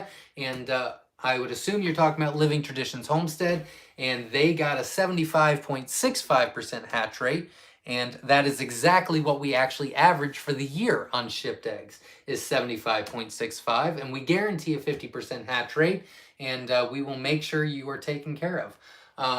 Living a Rogue Life says, I only candle on day 15 and only remove eggs that show zero growth. Totally clear. Absolutely. And that's the way you should do it. And I don't think that candling is a bad thing for people that have done it for a while. I think with a lot of new people, you might be doing a little bit more harm than good sometimes. The example that I gave you, candling every day, opening the incubator every day, is just not ideal. But I know that you're super excited. You're trying to learn, you know, impatience gets the best of you. I get it. I get it. Have only done one hatch for my own breeders in the Nurturite 360. Had an 87% hatch rate. Awesome. Congratulations. Only issue, as you have mentioned, was the lack of higher size. They did pour out. Other than that, I like it. Absolutely. And there's definitely some things I definitely like about it. I really do. I have mentioned some things I don't, so I'll just share with you some things I do. I really like that everything's on the outside of it. I like that the where you pour in the water to increase humidity is on the outside. You don't have to get in. I like that the turner you can unplug from the back. So really, once you set the eggs, you don't need to open that thing until lockdown. So I really do like that. I was a little hesitant on how the turner works, you know, the rolling, but it is more of a natural thing. You know, that's how they would do it in the wild. So there's some things that I've been surprised about. So, but I've got some good information for you coming. I think you'll be very pleased with the video. You have hunted many quail in South Dakota and North Dakota. Always love eating them. There you go. They are pecking at their own eggs. What causes that? Curiosity. They just do that. That's why I roll out. It's really important. Otherwise, they'll eat the eggs. No Facebook, took my Facebook off back in 2016 for hate speech that never went back. There you go. When Dennis does the new incubator build video, could you guys maybe do a detailed part or connecting all the electric? Absolutely, we will. It's actually not going to be Dennis. It's actually going to be George and I. So we are going to try some new things that we want to try. We are in the barn every day. And so we're going to do things a little bit differently. But George and I are going to be doing that video. I'm pretty excited about it. I'm hoping that we start. I'm hoping that we start not this week because we still have cages to do. As soon as the cages are done, that's our next project. But we have to revamp all these cages. The video I did the other day shows you doing one, and we can typically do one a day, except for there's so many other stuff to do. So we can't do it on Mondays, we can't do it on Tuesdays, and we can't do it on Fridays. So we really only have Wednesday, Thursday. But Wednesday, I'm not going to be here every week because those are my corporate drop-offs and my blue drop-offs. So really we can only do one cage a week. So I'm hoping that we can get 2 done this week. And we'll see how it goes. So the video that we did, I actually did, there's 3 tiers, and I did 2 of the tiers fairly quickly while he was doing the video on the one. I mean, he can go a lot faster than that, but we were stopping to do videos and things like that. So I'm hoping that with both of us on our game, we might be able to get done with 2. And the goal is to have 3 done. The goal is to have all jumbos done by Wednesday of next week. But that's, we'll see. We will see. We only need 7 more likes. It's free. It makes you feel good. It makes Zach happy. There you go. Absolutely. I appreciate that. Hit the like button. Support the channel. Thank you very much, S.O. Swanson, for your support and shout out. Quail can take very cold weather, very hardy birds. Absolutely. I agree. Our little giant lies. Exclamation point, exclamation point, exclamation point. But we have the hover hydro thermometers, 2 of them, and 2 regular thermometers in there. As long as you watch the humidity and check your temps a few times a day, I agree with that wholeheartedly. So I'm not against any incubator. I just really want people to understand that that incubators, right, they lie. They lie like dogs. Propagation heating mat has worked great so far. Thank you for keeping me posted on that. Chicks are 2 weeks tomorrow, and all are well and fine. I do need to order one of those. I'd like to test out one of the brooders and see how that goes. But thanks for letting me know. If you would like, Tim, if you would like to share your experience, you can send me the link to the mat that you have, the heating mat, and I will be happy to put that on the customer recommendation list, and people can look at that as well as an option. You should be good. We're getting about 80% hatch on non-chipped eggs. There you go. The Govee Hydro thermometer, sorry, spell check got me. It's fine, I got you. I knew what you were saying. Tim says, I have an older little giant and it works well. It's a manual version, but it's not set. It's not set and forget. Absolutely. And that's just kind of my thought, but I need to realize that maybe I'm being a little too critical. So I'm going to try to back off a little bit. Can't newly hatched quail have parasites, worms? Newly hatched? No. If birds on the ground, yeah, birds on the ground could get worms, yeah. Jasmine Bass says, donated $10. Appreciate the time you put into helping others in this community, especially those who are brand new. Keep up the great work, encouraging, educating, and connecting the quail community, Zach. Thank you very much, Jasmine. I really appreciate all of your help, all of your support, the donation, and everything you're doing to help the community. My chickens did once. I don't know. Maybe you're not talking to me. We're at 185 likes. Awesome. Can we get to 200? Hit the like button, support the channel. Let's get this channel to grow. Have you ever raised pheasants? We did back in the day, but we don't have pheasants anymore. Living Roguelike says, I ran a test when I bought my jumbo white wing from you. I also bought eggs from another breeder side by side. The other only hatched 6 out of 30, and with deformities, only 2 survived and will go to freezer camp. And that's a bummer. I'm sorry that happened. I'm glad that we weren't the 6 out of 30, but I'm sorry that happened. We work really hard for you to get a good hatch rate. This is you getting a good hatch rate or quality quail from us is not just a luck of the draw. Or, I mean, I spend a lot of time, energy, effort, sweat, blood, tears. I do a lot. But I'm glad that you got a good hatch rate. Did you get my response to canning quail 11 to 13 pressure for 90 minutes? No, that must have been one that got deleted. I got super behind. Thank you for commenting that. Somebody asked about how long to can quail. Donna says get canning quail 11 to 13 pressure for 90 minutes. Excellent. Thank you very much. Michael X says they keep pecking on their own eggs. What causes that? Yeah, you just need to roll out. Otherwise, they're just curious. They're hungry. Once they break it open, then they think that they're food, and they'll just keep doing it.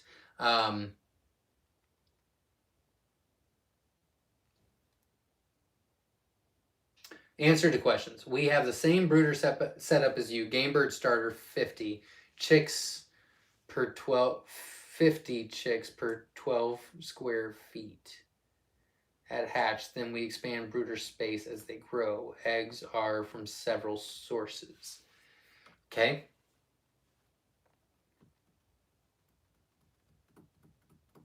So it's not genetic. It's not disease.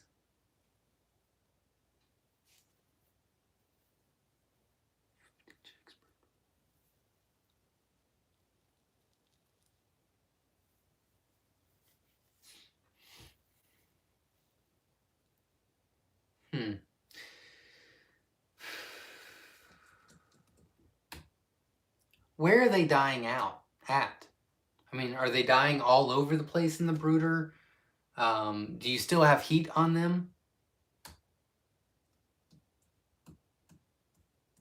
50 chicks per 12 square feet. That's... Oh, I got to do math.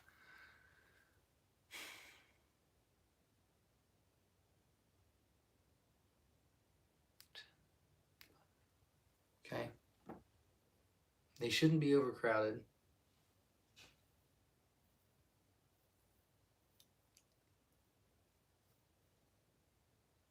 Yeah, I'd check out that video.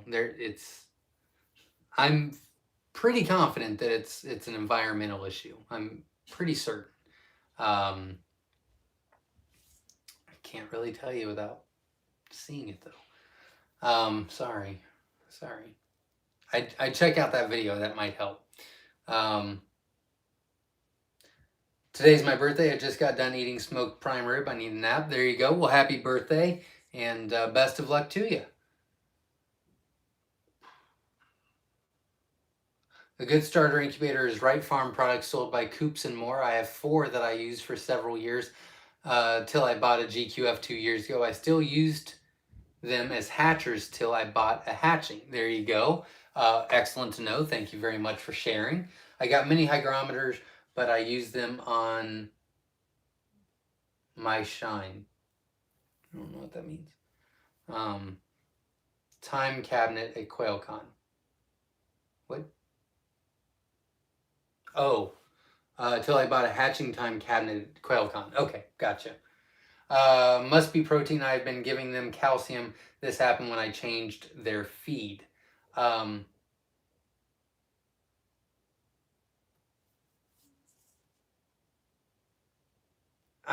a little confused. If they're adults, are they in a rollout or are they in a flat? Yeah, I would need to know that. And you can get the quail trays also for the incubator. Excellent. Zach, the Barado incubator is calibrated at the factory. I can speak from experience that the temp is correct. Also question the manufacturer about how I can enter offsets if needed. So they say no need. Interesting. Very interesting. Very interesting. I don't have any experience with that one yet. Go Big 007's in the house. Welcome. Glad you're here. Bags of Love says, thanks all. I just purchased the 2 gobies. Excellent. I think that's a great choice. And best of luck to you. Keep me posted on it. Yes, those tiny rectangular 4-pack thermometer hygrometer ones are junk and liars. LOL. I use an Accurite therm hygrometer that can be calibrated. I use the analog therm as gospel and calibrate to that. Absolutely. Robert Halverson says, I'm a little late, but I have 2 farm innovators and have to set them at around 101 to get a good hatch. The gobies are great. I agree. And yeah, you can get a good hatch rate on anything. It's just, it concerns me because a lot of new people just don't have this information and they don't know that incubators, right, they lie. Pastime 84 says, I have several Govies now. Wonderful. Love my Govie Bluetooth. Excellent. Got an Ovation 56EX for Christmas. Any recommendations or things to watch for? I don't know anything about that one, unfortunately. I'm sorry. But congratulations. And yeah, I would just get a good, I mean, I'd get a Govie is what I would do. I'd get a Govie thermometer, put that in there, balance that out, and you should be good to go. Zach, take the sticker off the bottom of your new cup. I can't. I don't have nails, and it doesn't really bother me that much. I did look at it earlier, and then you can kind of see where I tried, but I'm a nail biter, so it won't come off for me. That's going to be a Jenna job. Witch Doctor says, we have a teenager about 5 weeks with Rhineck. The others from the hatch are fine, so we just started vitamin E supplement. Usually you can't fix Rhineck. That usually happens in the egg. At lockdown, they kind of develop too quickly and don't hatch out. They usually hatch out late. Not really fixable, but good luck. Any particular breed of jumbo do you suggest for eggs and meat?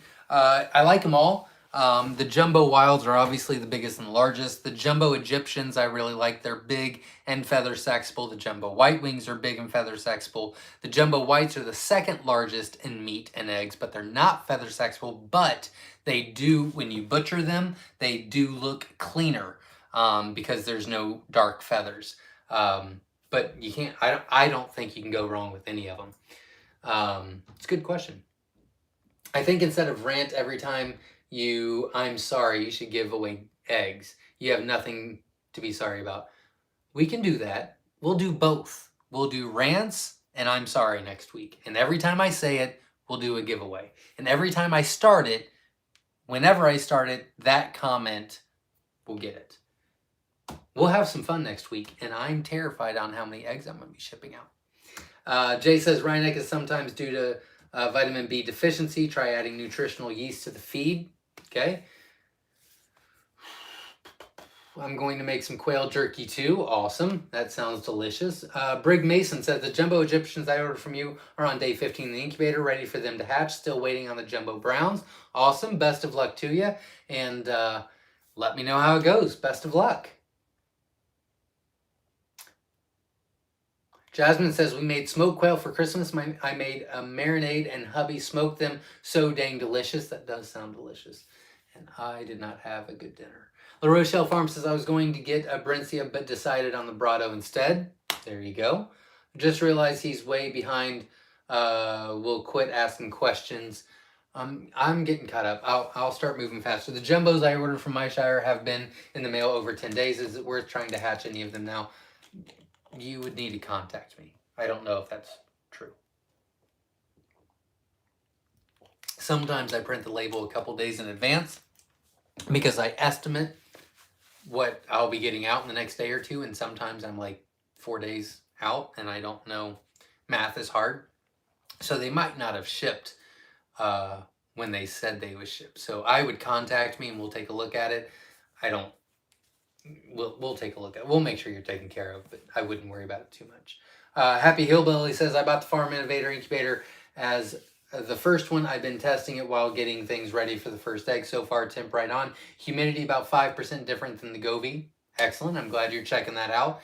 Brig Mason, my number is 937-760-7282. You can feel free to text me tomorrow, and we'll look up your order and see what we need to do. And my number is always on the website as well. Big bold letters, and then Verna usually puts it in the comments on here as well if you need that.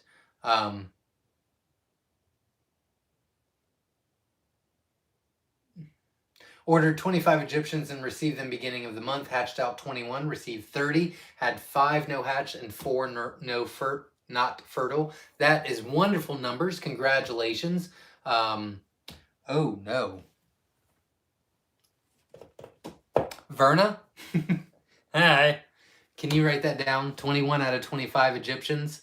Don Nichols, that's great. Congratulations. Fantastic hatch rate. I'll take those numbers every day of the week. But I did not bring my paper.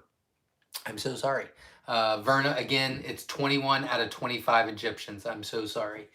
I will keep my I'll have my paper tomorrow. Terry says pressure can meet poultry 90 minutes for quarts and 7 minutes for pints at appropriate pressure for your elevation. There you go. It took a few months, but we are now on a great hatching and butchering schedule once a month, eating quail eggs for breakfast 5 to 6 days a week and eating quail meat for 3 dinners a week. That is awesome. Congratulations. I don't eat breakfast. So the only I don't eat breakfast at all. But next year, my goal is to have breakfast at least once a week, and it's going to be quail. S. McKee says, hi everyone, major snowstorm here. According to the news, I have about 1 inch so far over the past 4 hours. I am not impressed. There you go. Well, best of luck to you, and hopefully it's not too bad. Caitlin is in the house. How are you liking the Nurturite 360? I am a newbie to incubating, and that's what I got. I'm just having trouble getting the humidity right. The humidity is a little bit more off. The temp was off by about 1/2 to 1 degree. So far I'm getting good results. There's some things that I really like about it, some things I don't. I do recommend that you get a good thermometer, hygrometer in there. I recommend the Gobi, but there's obviously numerous ones you can try, but I like the Gobi. Yeah, I don't think it's a bad one at all. Verna says, I love those tumblers, Zach, and the cups are the same. Absolutely. Verna bought a tumbler and a cup, I do believe. And she's been happy with both. So I'm pretty excited about at the merch store on YouTube. If you want to check that out, you can just exit out of the comments real quick. And then at the very top, it'll show like a bunch of different options. I'm happy with doing it. I'm just happy I finally figured out how to do it. Sunrise River Quail says, thank you, Zach, for everything that you do. Perhaps once I get them done from here in the U.S., I'll send you some eggs. There you go. And good luck. I think you can do it. And I think you can do it fairly quickly, to be honest with you. I think it would be a good project for somebody. I really do. So I wish you the best of luck. And if you need anything, feel free to reach out. Yes, Zach, show us. I will in just a minute. I do have a channel called Squash's Smoked Meat. There you go. You can check that out. Let's see it, brother. I will show you in just a few minutes. Let me get through these comments. I'll show you at the end for sure. Birthday on Christmas, we want to see what you got. There you go. Go get the present. I will in just a minute. Please post quail recipes in the Quail in the Kitchen Facebook group. We would love to have them. Absolutely. It's a great community, and we're building that up. I have a Gobi inside my Nurturite 360, but I had to fill water pot A to full and have the vent fully open to maintain 45 to 50% humidity for incubation. We did it as well, so that's a normal thing I see. Every time Zach rants, someone wins some eggs. Next week, we will do that. 1 week only. Let's see the present. I will show it to you in just a minute. I have 3 males in a cage that's about 3 foot by 18 inches by 18 inches. They've been in there for over a week now and seem to be doing fine, but will it be a problem someday? No, not usually. If they've been in there that long and there's no problems, they'll get along just fine. Not a problem at all. Kevin donated $5 to the channel. Thank you very much. I appreciate that. We want to see what you got. Absolutely. I'll show you in just a few minutes.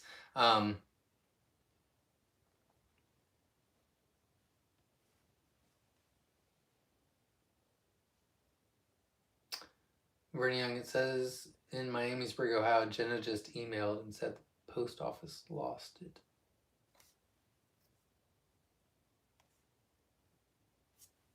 Hold, please.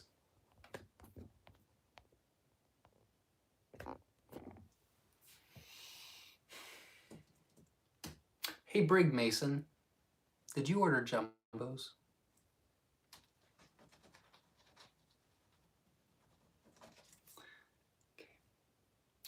We'll get you taken care of. Can't believe they lost jumbos. When I get some more raised, I will put some on the channel. I used to own a restaurant and I'm a butcher and was a chef. Very cool. Yeah, I keep the vent fully open for my Nurturite 360. Doesn't matter how much water is in A and humidity is 53%. When both pots are empty. It is 25%.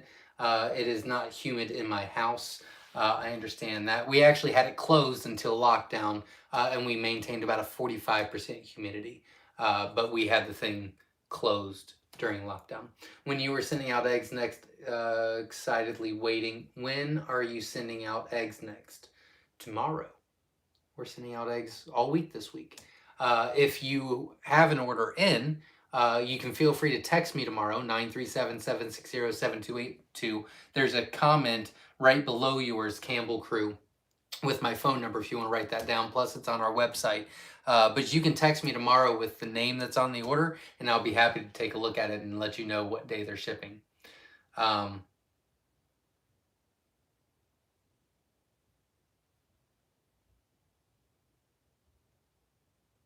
No, I do not have an extra hygrometer or thermometer. I bought the eggs from you.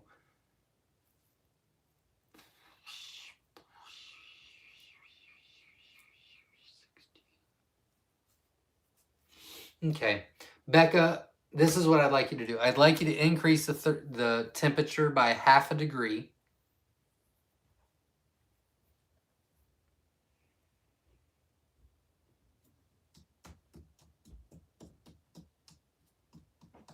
Yeah, I would. I'd like you to increase the temperature by 0.5 degree. If you can't do 0.5 degrees, then leave it be for right now. Increase the humidity by about 10%. No. Increase the humidity by 5%. Text me tomorrow. I will get some more information from you, and then we will decide whether we want to increase by 1 degree or not. So either a 0.5 degree, increase the incubator by 0.5 degree. If you can't do halves, then leave it alone until you contact me tomorrow. But if you can, at least increase the humidity by about 5% right now. When we talk tomorrow, I'll get some more information from you, and we'll make the necessary changes. But we're still early, so you're good. Don't worry about it. Marius says, it was a dog feed that we grind. I took it out and went back to the chicken boiler starter feed and swap it with cat feed I grind. The birds look a lot better and healthier. Excellent. That's good. Glad I thought that's what it was too.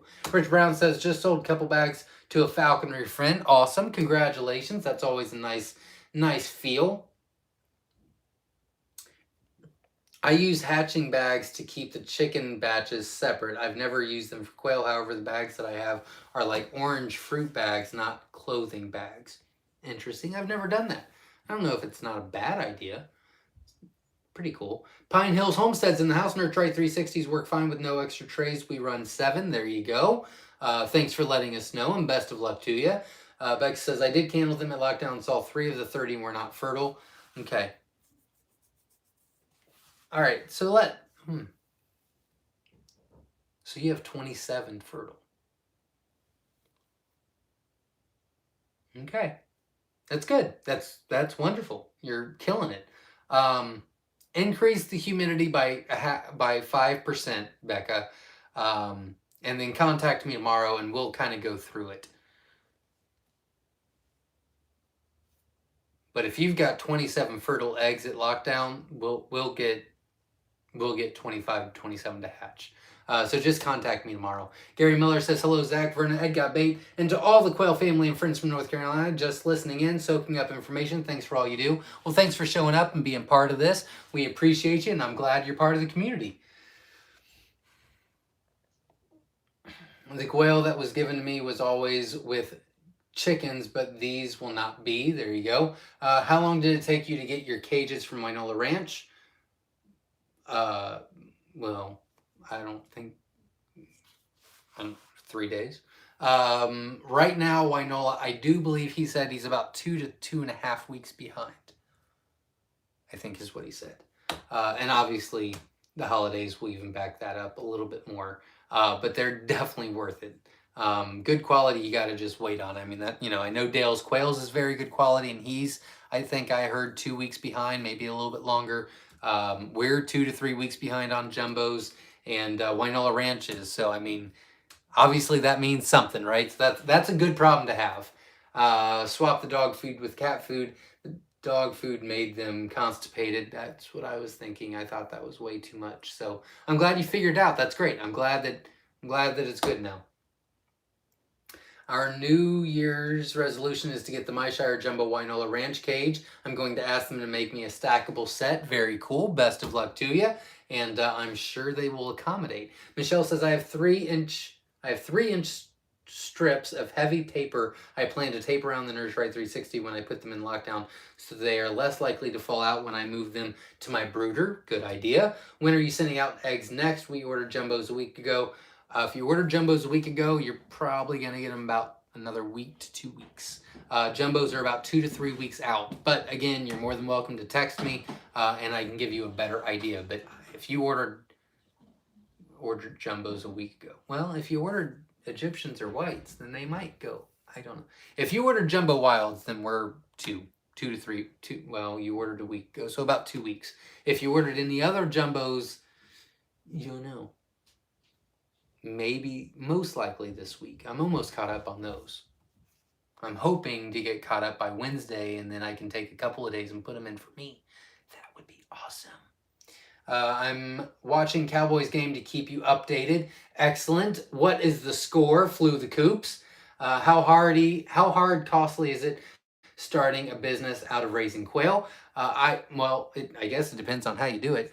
We've got a Quail for Profit playlist I would recommend checking out. But I don't think that you should be spending a lot of money on it. I think that you should invest some money into a decent incubator, a good cage, some quality eggs, a nice brooder, or whatever the case may be. You're building your own.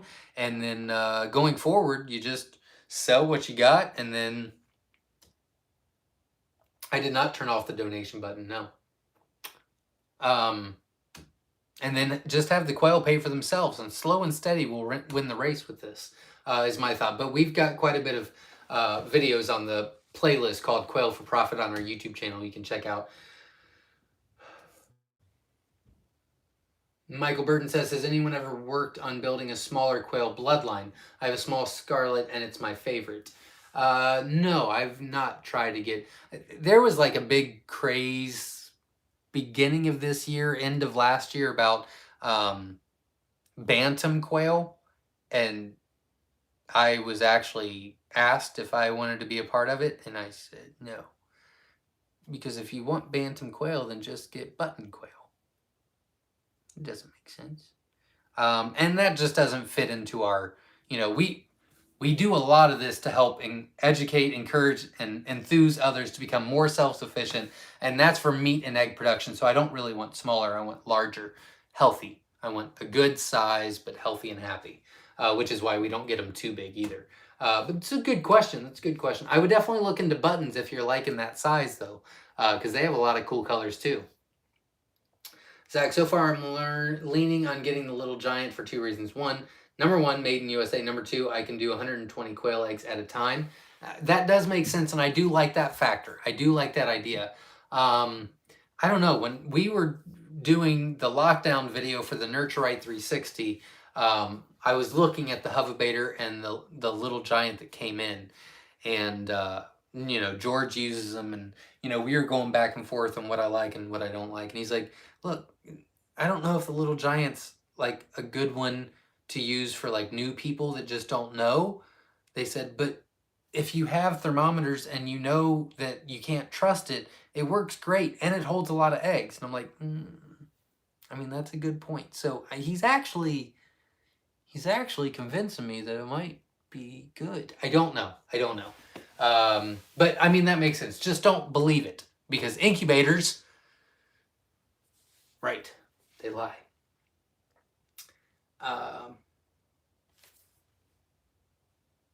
Can you put an Amazon link for the Govee? Verna did right below Emily. Yeah, I'm going out tomorrow and buy a new egg turner. There you go. What's a couple of the most friendly, non-skittish color phases? If I understand you correctly. They're all about the same. They're all pretty docile. They all get along pretty well. Any color. I can pretty much,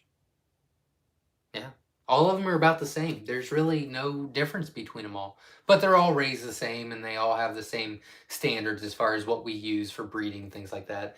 I'm using the K&H heating plate. It is doing great, though my brooder is in the climate-controlled area, so not cold in the room. Okay, interesting. Can you show what you do to keep quail from flipping feed out of the J feeders? We don't stop that. We just reuse the feed.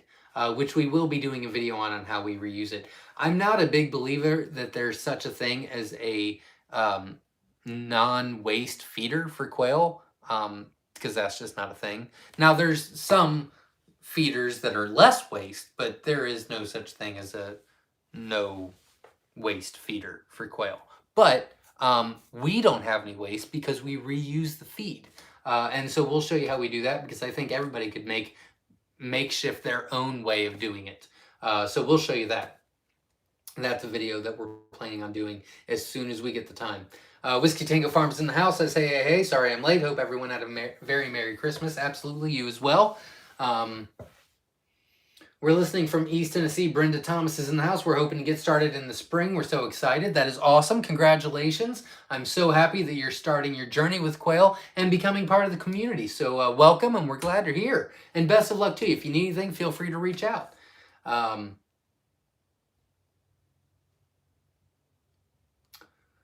Pine Hills Homestead says, I run 7 nurture rights, and everyone has to be set at 102 on the digital screen to get it right at the egg level. Very interesting. Mine was only off by about 1/2 to 1, but that's interesting you say that.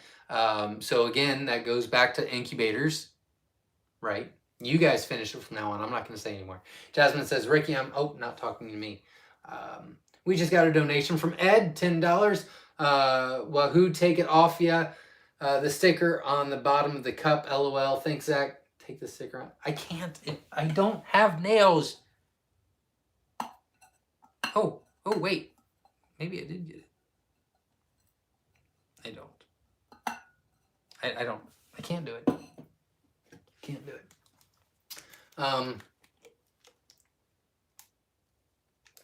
Canny quail depends on type of pressure canner, size of jar, elevation, and whether you hot or raw pack. For the specifics, reference the website of the National Center of Home Food Preservation. There you go. That's great information. Thanks, Katrina. She's also an admin on the Newbie Quail Lovers Facebook group, so she's a big part of the community as well, so thank you very much. That was a great answer as well. Tim says, possibly ask what they are using for bedding material. No cedar. Oh, that's a good idea. Yeah. That's a great idea. Who was that? I think that was Michael X. Right. That's a great idea. What bedding are you having? It's a good job, Tim. Good job. 12 square feet is 2 by 6 feet, small area, I think. 12.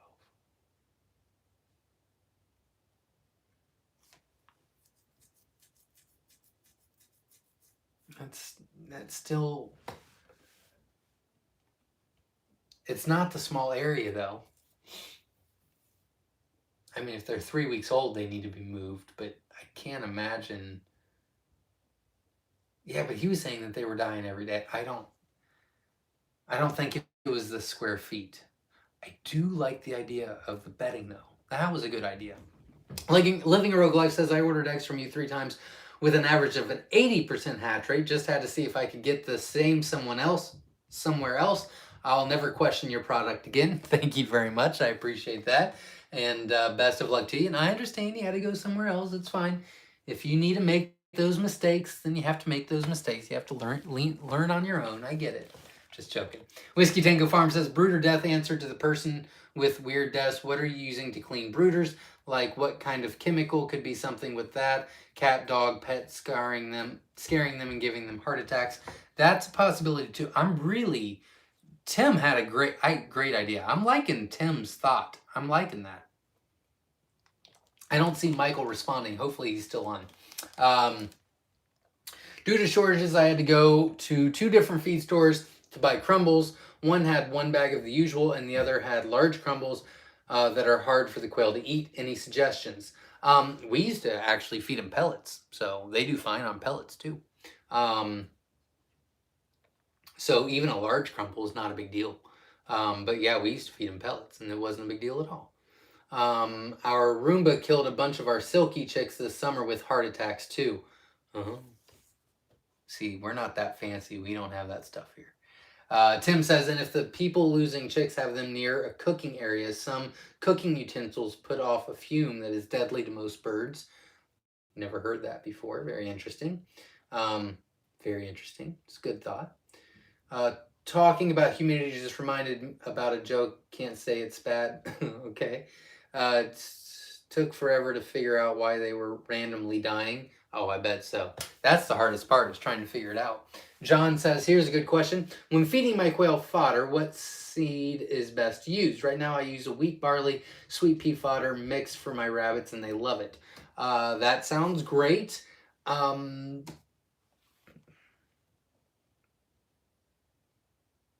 Was it Katrina? It could have been Jasmine. Somebody was working on a fodder thing. I can't remember. I've not used it, so I don't, but I would check the comments. Somebody in there might be much more knowledgeable about that, but I am not. Really what I do is I feed them the best feed that I can purchase, and then we give them treats throughout the week. And that's as far as I go, as far as that goes. I've got too many to do that with. Oh my God, if he says I'm sorry and gives away eggs, he'll go out of business. It's going to be a big week next week, guys. It's going to be huge. We're going to start off the week with the year with a bang. So hopefully you'll be here next week. His wife is going to kill him. Probably, yeah. What is that saying? Don't go and be giving away the farm. I hear what you're saying, but we're going to go big or go home next week, guys. Hit like and subscribe, share. Absolutely. Support the channel by hitting the like button. I greatly appreciate it. 50 pounds wheat is still $20 in Washington State. No, we need QuailCon 2022. We'll have that. We'll be okay. We're going to have fun. We're going to support each other. And if I have to give away $1,000 of eggs, then we just won't tell my wife until she prints the labels. Crap. Whiskey Tango Farm says, and don't forget the rapid fire Q&A tomorrow night here at the Myshire Farm YouTube. Absolutely.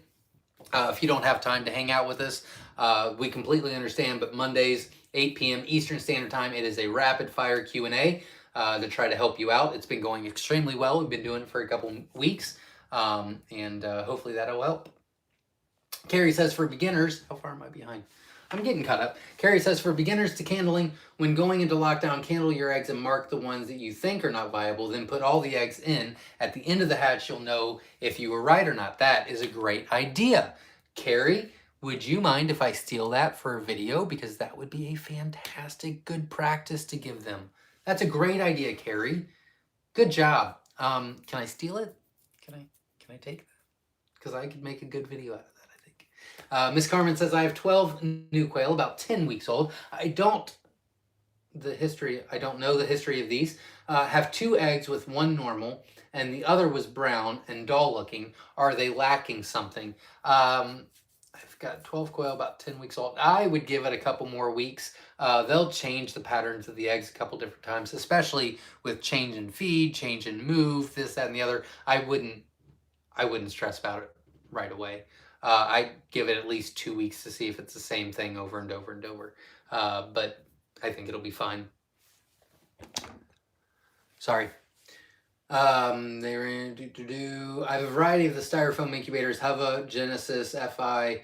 I have hatched turkeys and chickens in them for years. I have used towels to wrap the bottoms at times to help regulate them also. There you go. That's a great idea.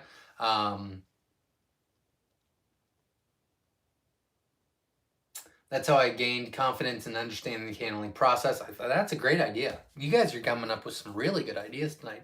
Squash's Smoked Meat says, I just gave 4 more thumbs up. Well, thank you very much. I appreciate that. Have they done the giveaway yet? I'm not doing any giveaways tonight.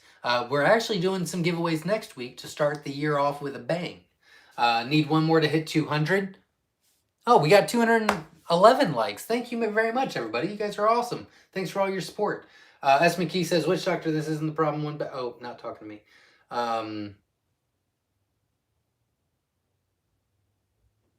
Witch Doctor says, "We got 200 likes. Absolutely. Thank you very much for the support. I appreciate all of you." Brick says, "Thanks, X. I can't believe they lost the Jumbos either." Yeah, it's just the Jumbos that, I wish they would have just lost like a 120 mix, because I could have just been like, oh, I'll get that out, in 2 days. It's not a big deal. But now it's Jumbos. Stupid post office. And I went out of my way to make them have a good Christmas. I'm going to be talking to them tomorrow. Andrea says, "Oh, on the organic feed question it's for chicks and meat grow outs. I can find a layer local." What? Andrea Perry, I don't remember seeing an organic feed question. I'm very sorry. It's for chicks and meat grow outs. I mean, if you want to use an organic, that'd be great. I don't have any resources for you as far as to find that at a reasonable rate. It's gonna be hard to do, but it's doable. It's doable.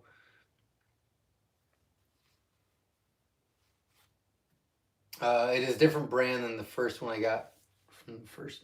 You're not talking to me.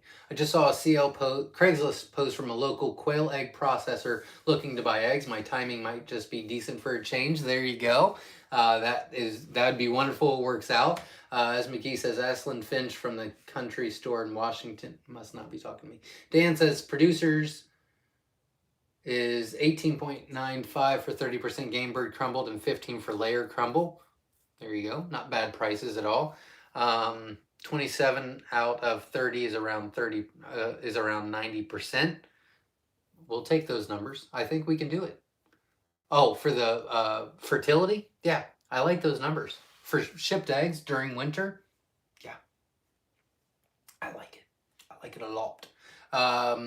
Ronnie says, "Quail picked bald, bleeding, 10 hens, 2 roos in the coop. No others this bad. It's a hen that's picked bald." Yeah, I think it's more of a territorial issue with that one. What I would do is remove the one that got hurt, keep her separate for, I don't know, week and a half to 2 weeks. You could put some blue coat on there. That'll help it heal quicker. Once she's healed and acting okay again, you might want to give her some electrolytes in the water as well, which is on our Amazon store, so you can check that out and what that is. And then I would take all of the quail out, put her in first, and then put everything back in. That should eliminate the territorial issue there. I 100% lost where I was at. Okay, not talking to me, not talking to me, not talking to me. Flew the Coop Farm says Dallas 21, Washington 0, still in the first quarter. Yes. We need this win tonight really bad, especially against Washington. That is wonderful to hear. I love it. Living a Rogue Life donated $5 to the channel. Thank you very much. Good night, Zach. Hope Happy New Year. See you in 2022. Absolutely. Thanks for being here and supporting the channel and being part of the community. So thank you very much. You said earlier you were thinking your jumbo eggs were getting too big. I think for those selling eating eggs, there's no such thing as too big, but please don't decrease size, just saying. Well, here's the thing. If they continue to get this large, number one, they're not going to ship as well. Number two, the larger the egg, the lower the hatch rate and fertility rate.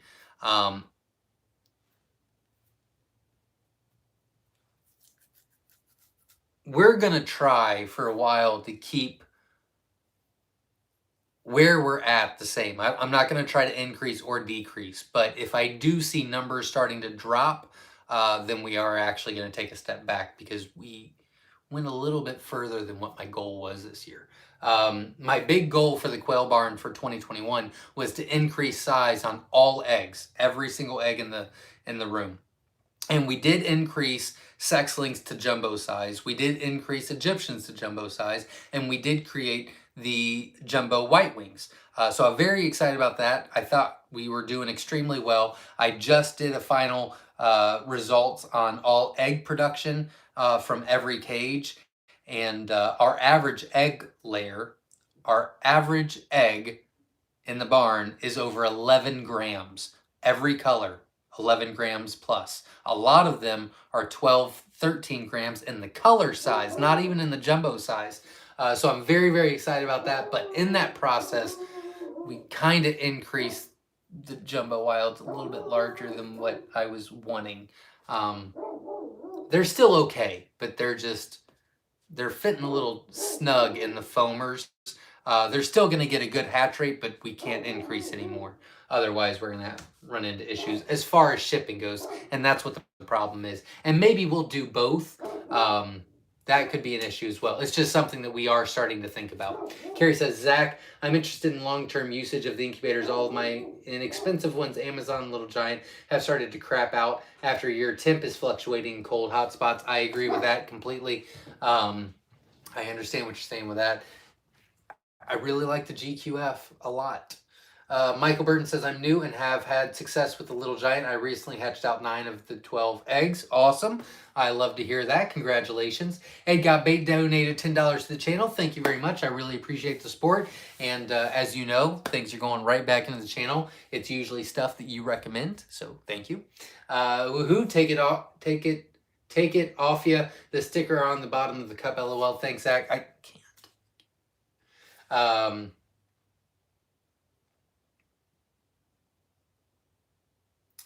I will have a heat plate, but I want to know what temp for my basement is acceptable to keep my chicks in. The basement range is 65 to 75. Is that okay for the chicks? As long as they have extra heat, yeah, absolutely. That would be completely fine.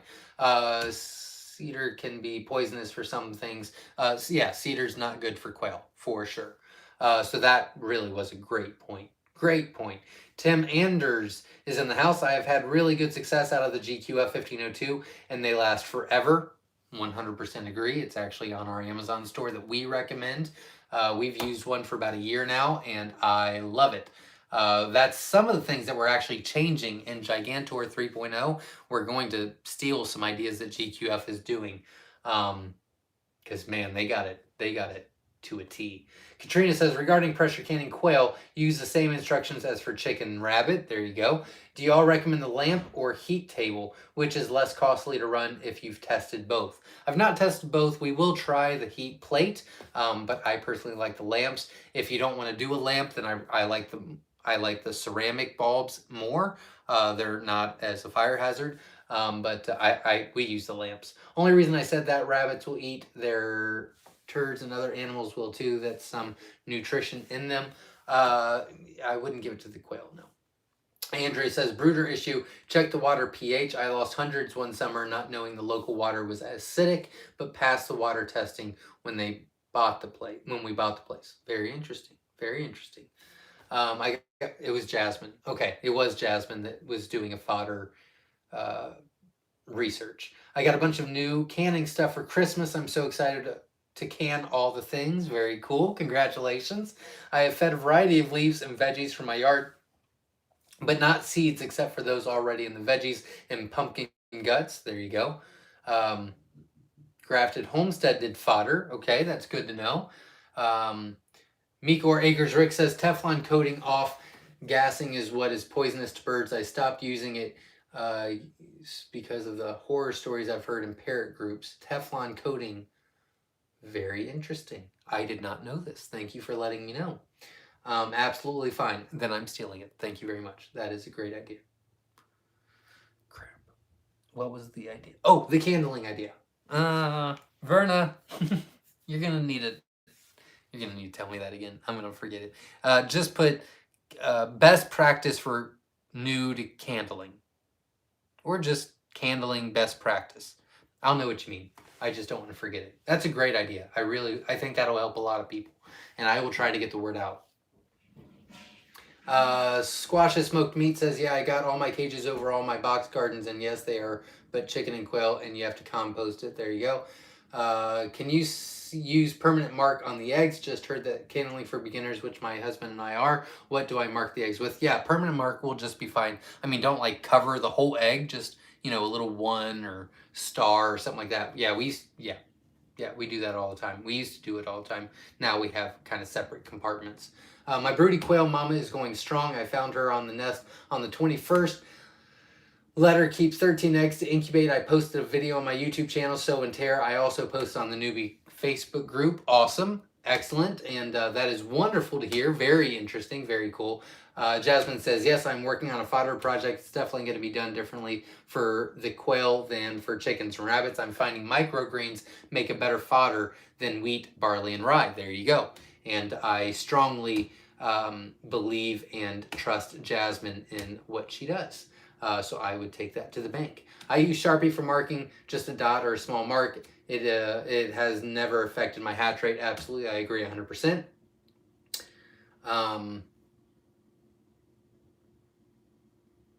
It was exciting. I was excited to find out you can pressure can. I was excited to find out you can pressure can quail. Yes, you can. The Rochelle Farm says good night, Happy New Year's, and much health to all of you 2022. Absolutely. Thanks for being here and hanging out with us for a while. I appreciate it. I'm just getting into pressure canning meat, so I didn't know about bones in the canner, so I'll have to try it. There you go. See, everybody's learning something. Ordered the Govee while I was adding warm water to raise the humidity. We candled a few and saw itty bitty movement and one barely cracking. Can we expect to see chicks by morning? Absolutely. Yeah, you are right where you should be. That's great. Congratulations. My daughter fried a quail egg this morning. She couldn't believe how hard the shell was and how small the egg was. I just laughed at her. She thought she could make a sandwich with one egg. Might take 3. 2 or 3, depending on what you got. My feed question got lost. I'm trying to find organic starter to order. I just forgot to say it was for starter. Oh, I see. I don't have any recommendations for organic feed. I know of one place that does organic starter grower, and it's literally, I think it's like $28. No. Yeah. I think it's like $28 for a 30-pound bag. And then that's without shipping. And that place is in New York or New Jersey. Other than that, I have no idea. But it's extremely, extremely expensive. Extremely. So unfortunately, I can't recommend anything. I'm sorry.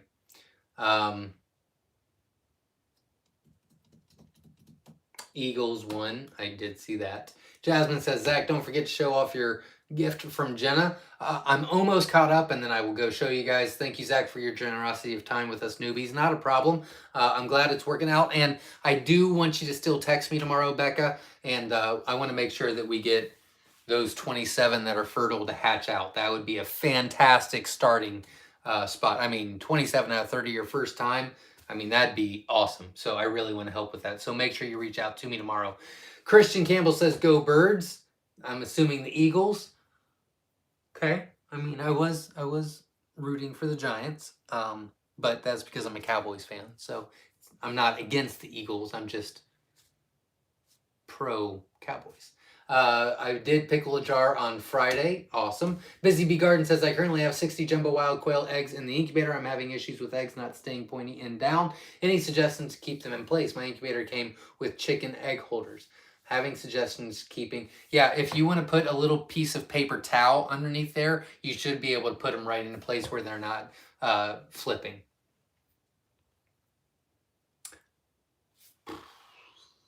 I have mostly mixed colors. My egg size average is a little over 12 grams. I'm very pleased with my little quailies. Absolutely. I mean, that's back in the day when we started, the average egg size for a standard quail was 7 to 9 grams. And now there's nothing less than 11 grams at Myshire Farm. So I'm very happy with the progress that we've made throughout the years. Dr. County says, what did you breed together to get the jumbo white wings initially?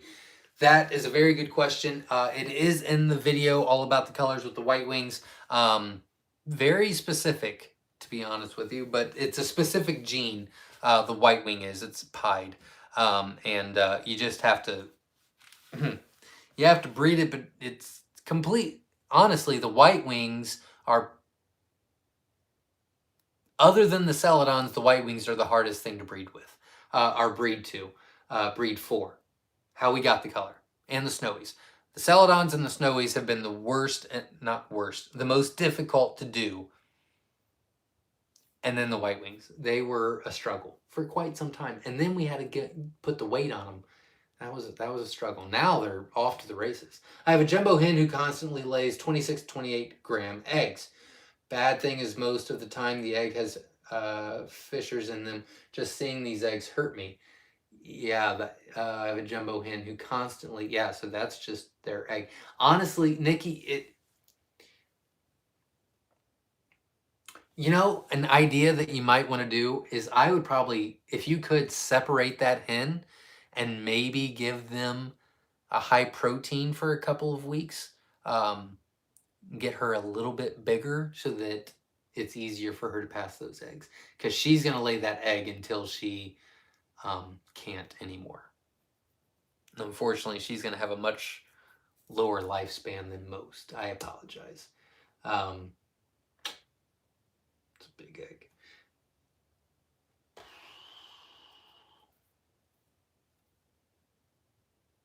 Dallas 28, Washington 7. Come on. How long do you recommend keeping around your breeders? See the different things online? Sure. If you're raising for, so if you're raising for self-sufficiency, I would switch your breeders out once. I would switch your males out once a year, switch your hens out twice a year. If you're doing a business, you can do whatever you want. We here go way above and beyond. So we switch our males out twice a year and we switch our hens out once a year. And that is for multiple reasons, and it's part of our breeding program and all that. You don't have to do that. That's way above and beyond what you should be doing or could be doing or have to be doing. But typically, if you switch your males out once a year and you switch your hens out once every 2 years, you're still going to keep good egg production. You're still going to have good fertility rate, and you're good to go. We're not starting tonight, Ed. It's next week. Okay, that is all the questions. I am going to leave for just a second and go show you my present. I'll bring you back in here and show you guys. So give me just a second. I'll be right back.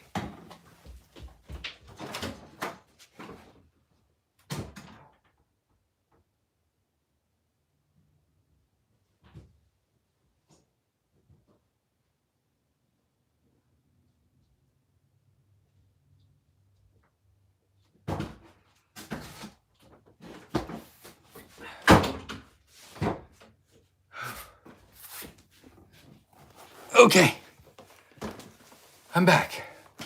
Did I miss any questions? I did not. Okay, so I'm really excited about it. So we were building, we were making our spare bedroom downstairs half of a studio. But now my grandma is coming next week to stay with us after her surgery. And it looks like she's going to be here for a while, so I can't use this as a studio. So her idea was she was going to buy me a desk and a nice chair, because every time I finish my live, I complained for 45 minutes that my butt hurt, because this chair is the worst chair in the history of all chairs. So she was going to buy me a desk and a chair. Now, I don't have anywhere to go. I have to build one, and I got too much stuff going on, so now I don't even know what I'm going to do starting next week. But so that was shot. So she came up with, do you know what it is yet?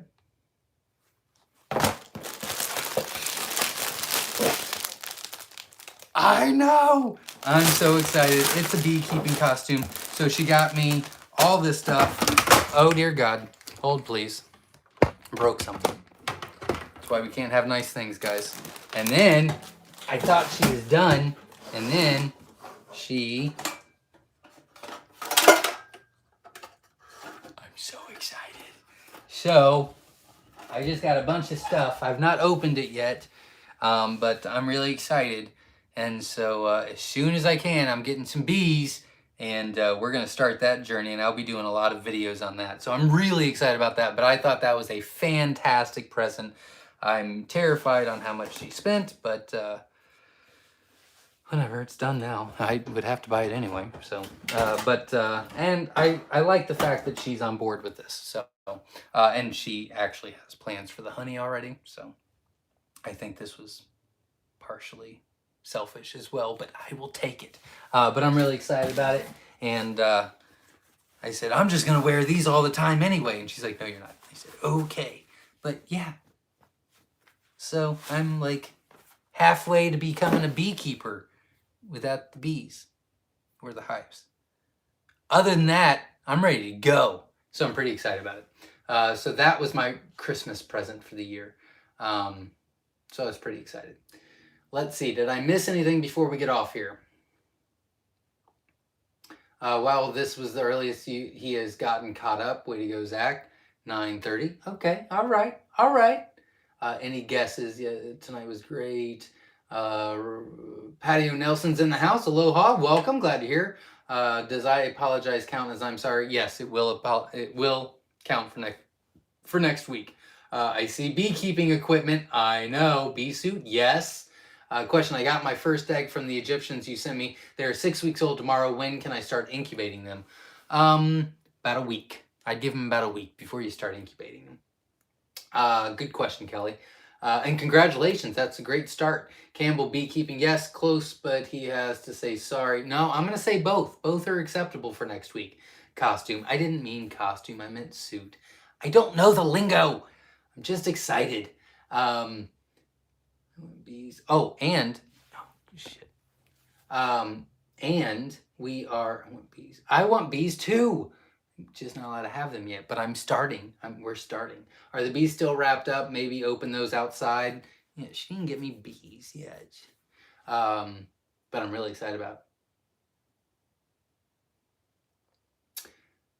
it. I have bred cattle before, actually. And it was similar to what I was wearing, yes. I got into bees a couple of years ago. Love having them on the homestead. Yeah, I'm really excited about it as well. Sorry we're late, and you've probably already answered this question, but what is a good entry-level incubator we can use for all poultry? On our Amazon store, which Verna can put in the comments, in the customer recommendations, there's 3 you can check out, and that is the Nurture Right 360, the Hovabator, and the Brency. Are the 3 that are recommended on there for starters. And I don't think you can go wrong with either ones, but the one thing that you definitely need to know about is that incubators, no matter what it is, they all lie. So you need to make sure that you get a good hygrometer, thermometer combo to put in there and balance and check and balance that out, which we recommend the Govee, which is also on the Amazon store. But if you can wait a few days, we're actually doing a video on the Nurture Right 360. The lockdown is Monday, the hatch day is Monday, so we'll be posting that video Tuesday or Wednesday, and we will be giving you our thoughts on that one. And we're also going to be doing one on a couple different ones, so you can stay tuned to that. But obviously, the ones in the customer recommendation that I just mentioned are highly recommended by my customers. I would click on those and look at what Amazon says about the customer reviews on that. And obviously, you want to do your own research and not just listen to what I have to say. But I'm not trying to steer you wrong. I got into bee. Nope, I already read that one. Bees. I know. I'm super excited. We started with bees, then got rabbits. Now we're working on starting quail. Very cool. We kind of went the opposite route, but we're getting to the same place. Christian says we will be embarking on the journey this year as well. Awesome. Congratulations. I'm super excited for you. Beekeeping and quail are my faves. Absolutely. I can't wait. In an outfit, not costume, you're not cosplaying. I understand what you're saying. I said it wrong. Talking about cosplaying, I'm really excited because we are, for the first time in, how old's Trenton? He is 11. So for the first time in 12 years, we are going to a New Year's Eve party.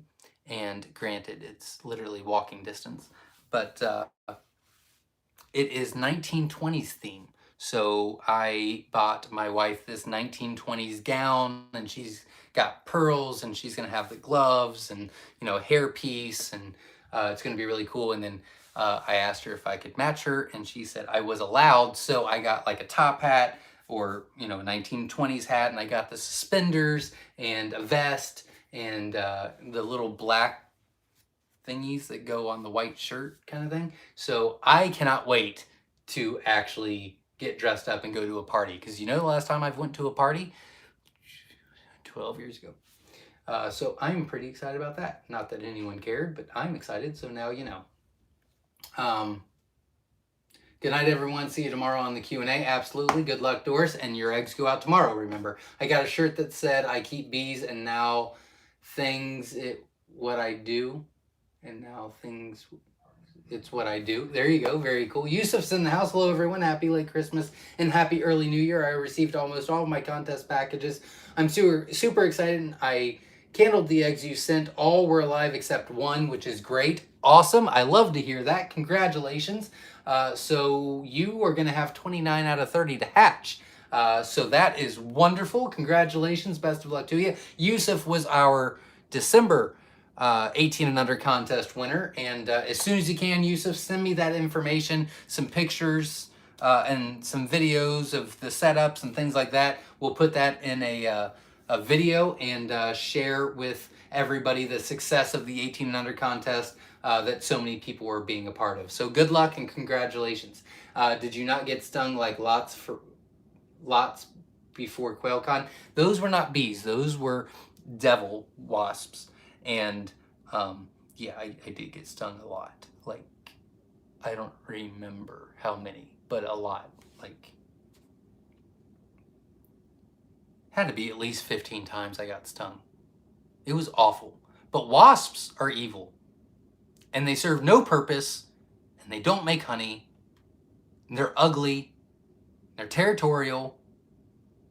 And they chase you. And bees are cool, calm, and collective. And they just want to do their job and go home. So, I like bees. Unless they turn out to be like wasps. And then I will regret this decision. But I don't think I will. We'll see how it goes. Dallas is getting ready to score again. Go watch the game. I will in just a little bit.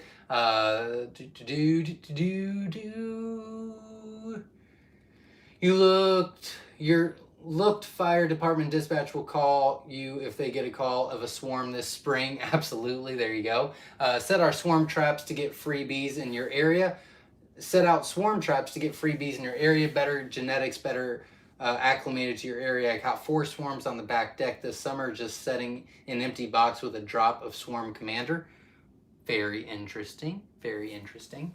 When is QuailCon this year? September 3rd and 4th, maybe? I think that's it. It's Saturday and Sunday, September 3rd or 4th. 3rd and 4th.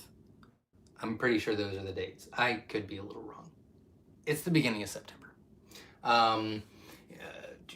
In your area is a beekeeper who has put up flyers at the convenience stores that if you find a swarm to call him, great way to increase your swarm. Absolutely. That's a great idea as well.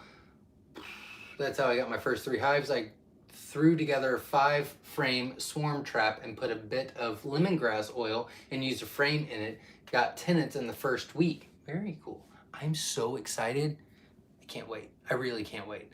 I'm looking forward to some bee content one day. Me too. I'm actually starting January 1st, all about the bees. Not on YouTube channel. Like, I'm learning. Like, I'm going to be watching, well, not watching. I'm going to be listening to a lot of YouTube videos. I have an Audible subscription, which is the audiobooks, you know, where, you know, books to read, books to listen to on tape, kind of, only it's on your phone. Anyways, and January 1st is when I get my next credit, because you only get 1 credit a month, which is ridiculous.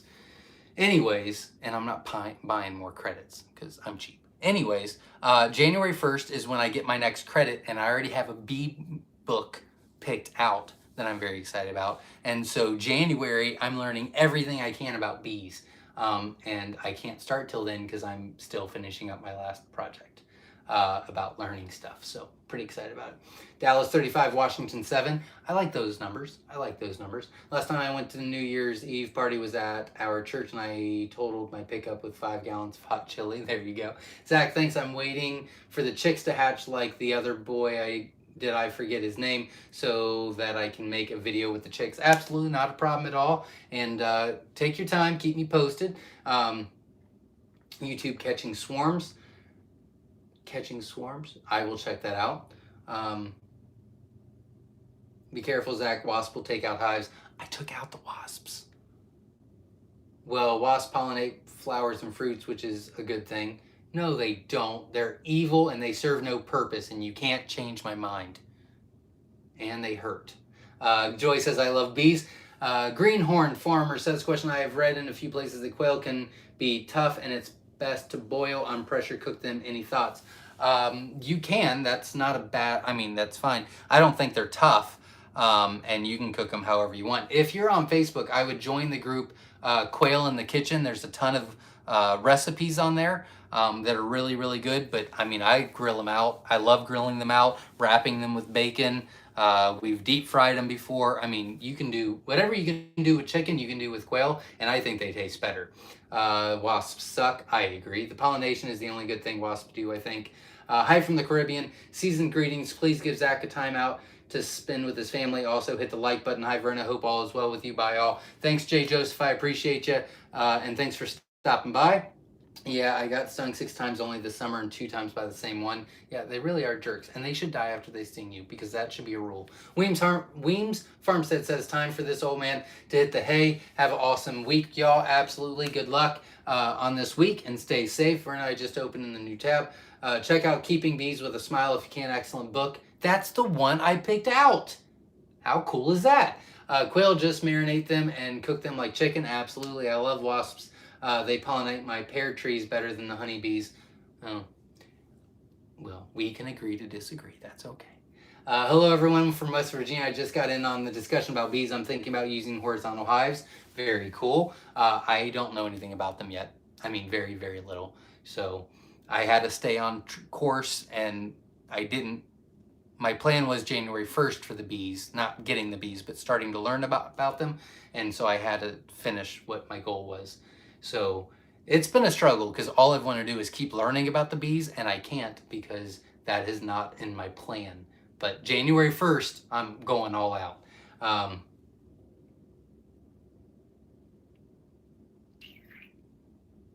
They're good stuff too, absolutely.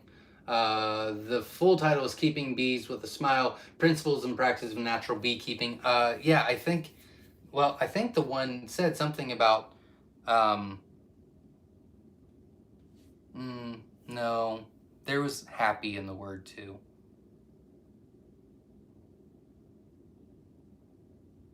Good, I'm going to butcher the title, I don't remember. It was something like good beekeeping equals happy bees, or something like that.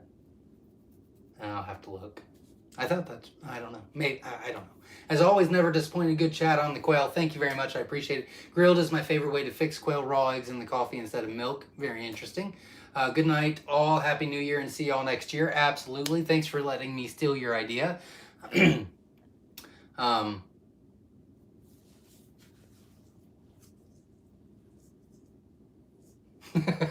Jasmine says, yes, wasps are great pollinators. Now, yellow jackets are from Hades, LOL, and Zeke was November winter's name. Absolutely.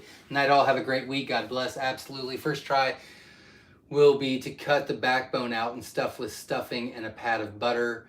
Tie it up and bake it. That sounds delicious. Or just keep the breast and cook it in a white sauce in a crock pot, or fry in flour and then stuff, then bake. Or just grill them and smoke them. There you go. Great chat. Have a good night. Absolutely. Thanks for showing up. I appreciate you. Do you know honey never spoils? I literally say good if uncontaminated forever. I did know that. I'm very excited about that. Zach Brad said that was plans for the honey. It was plans for you, honey.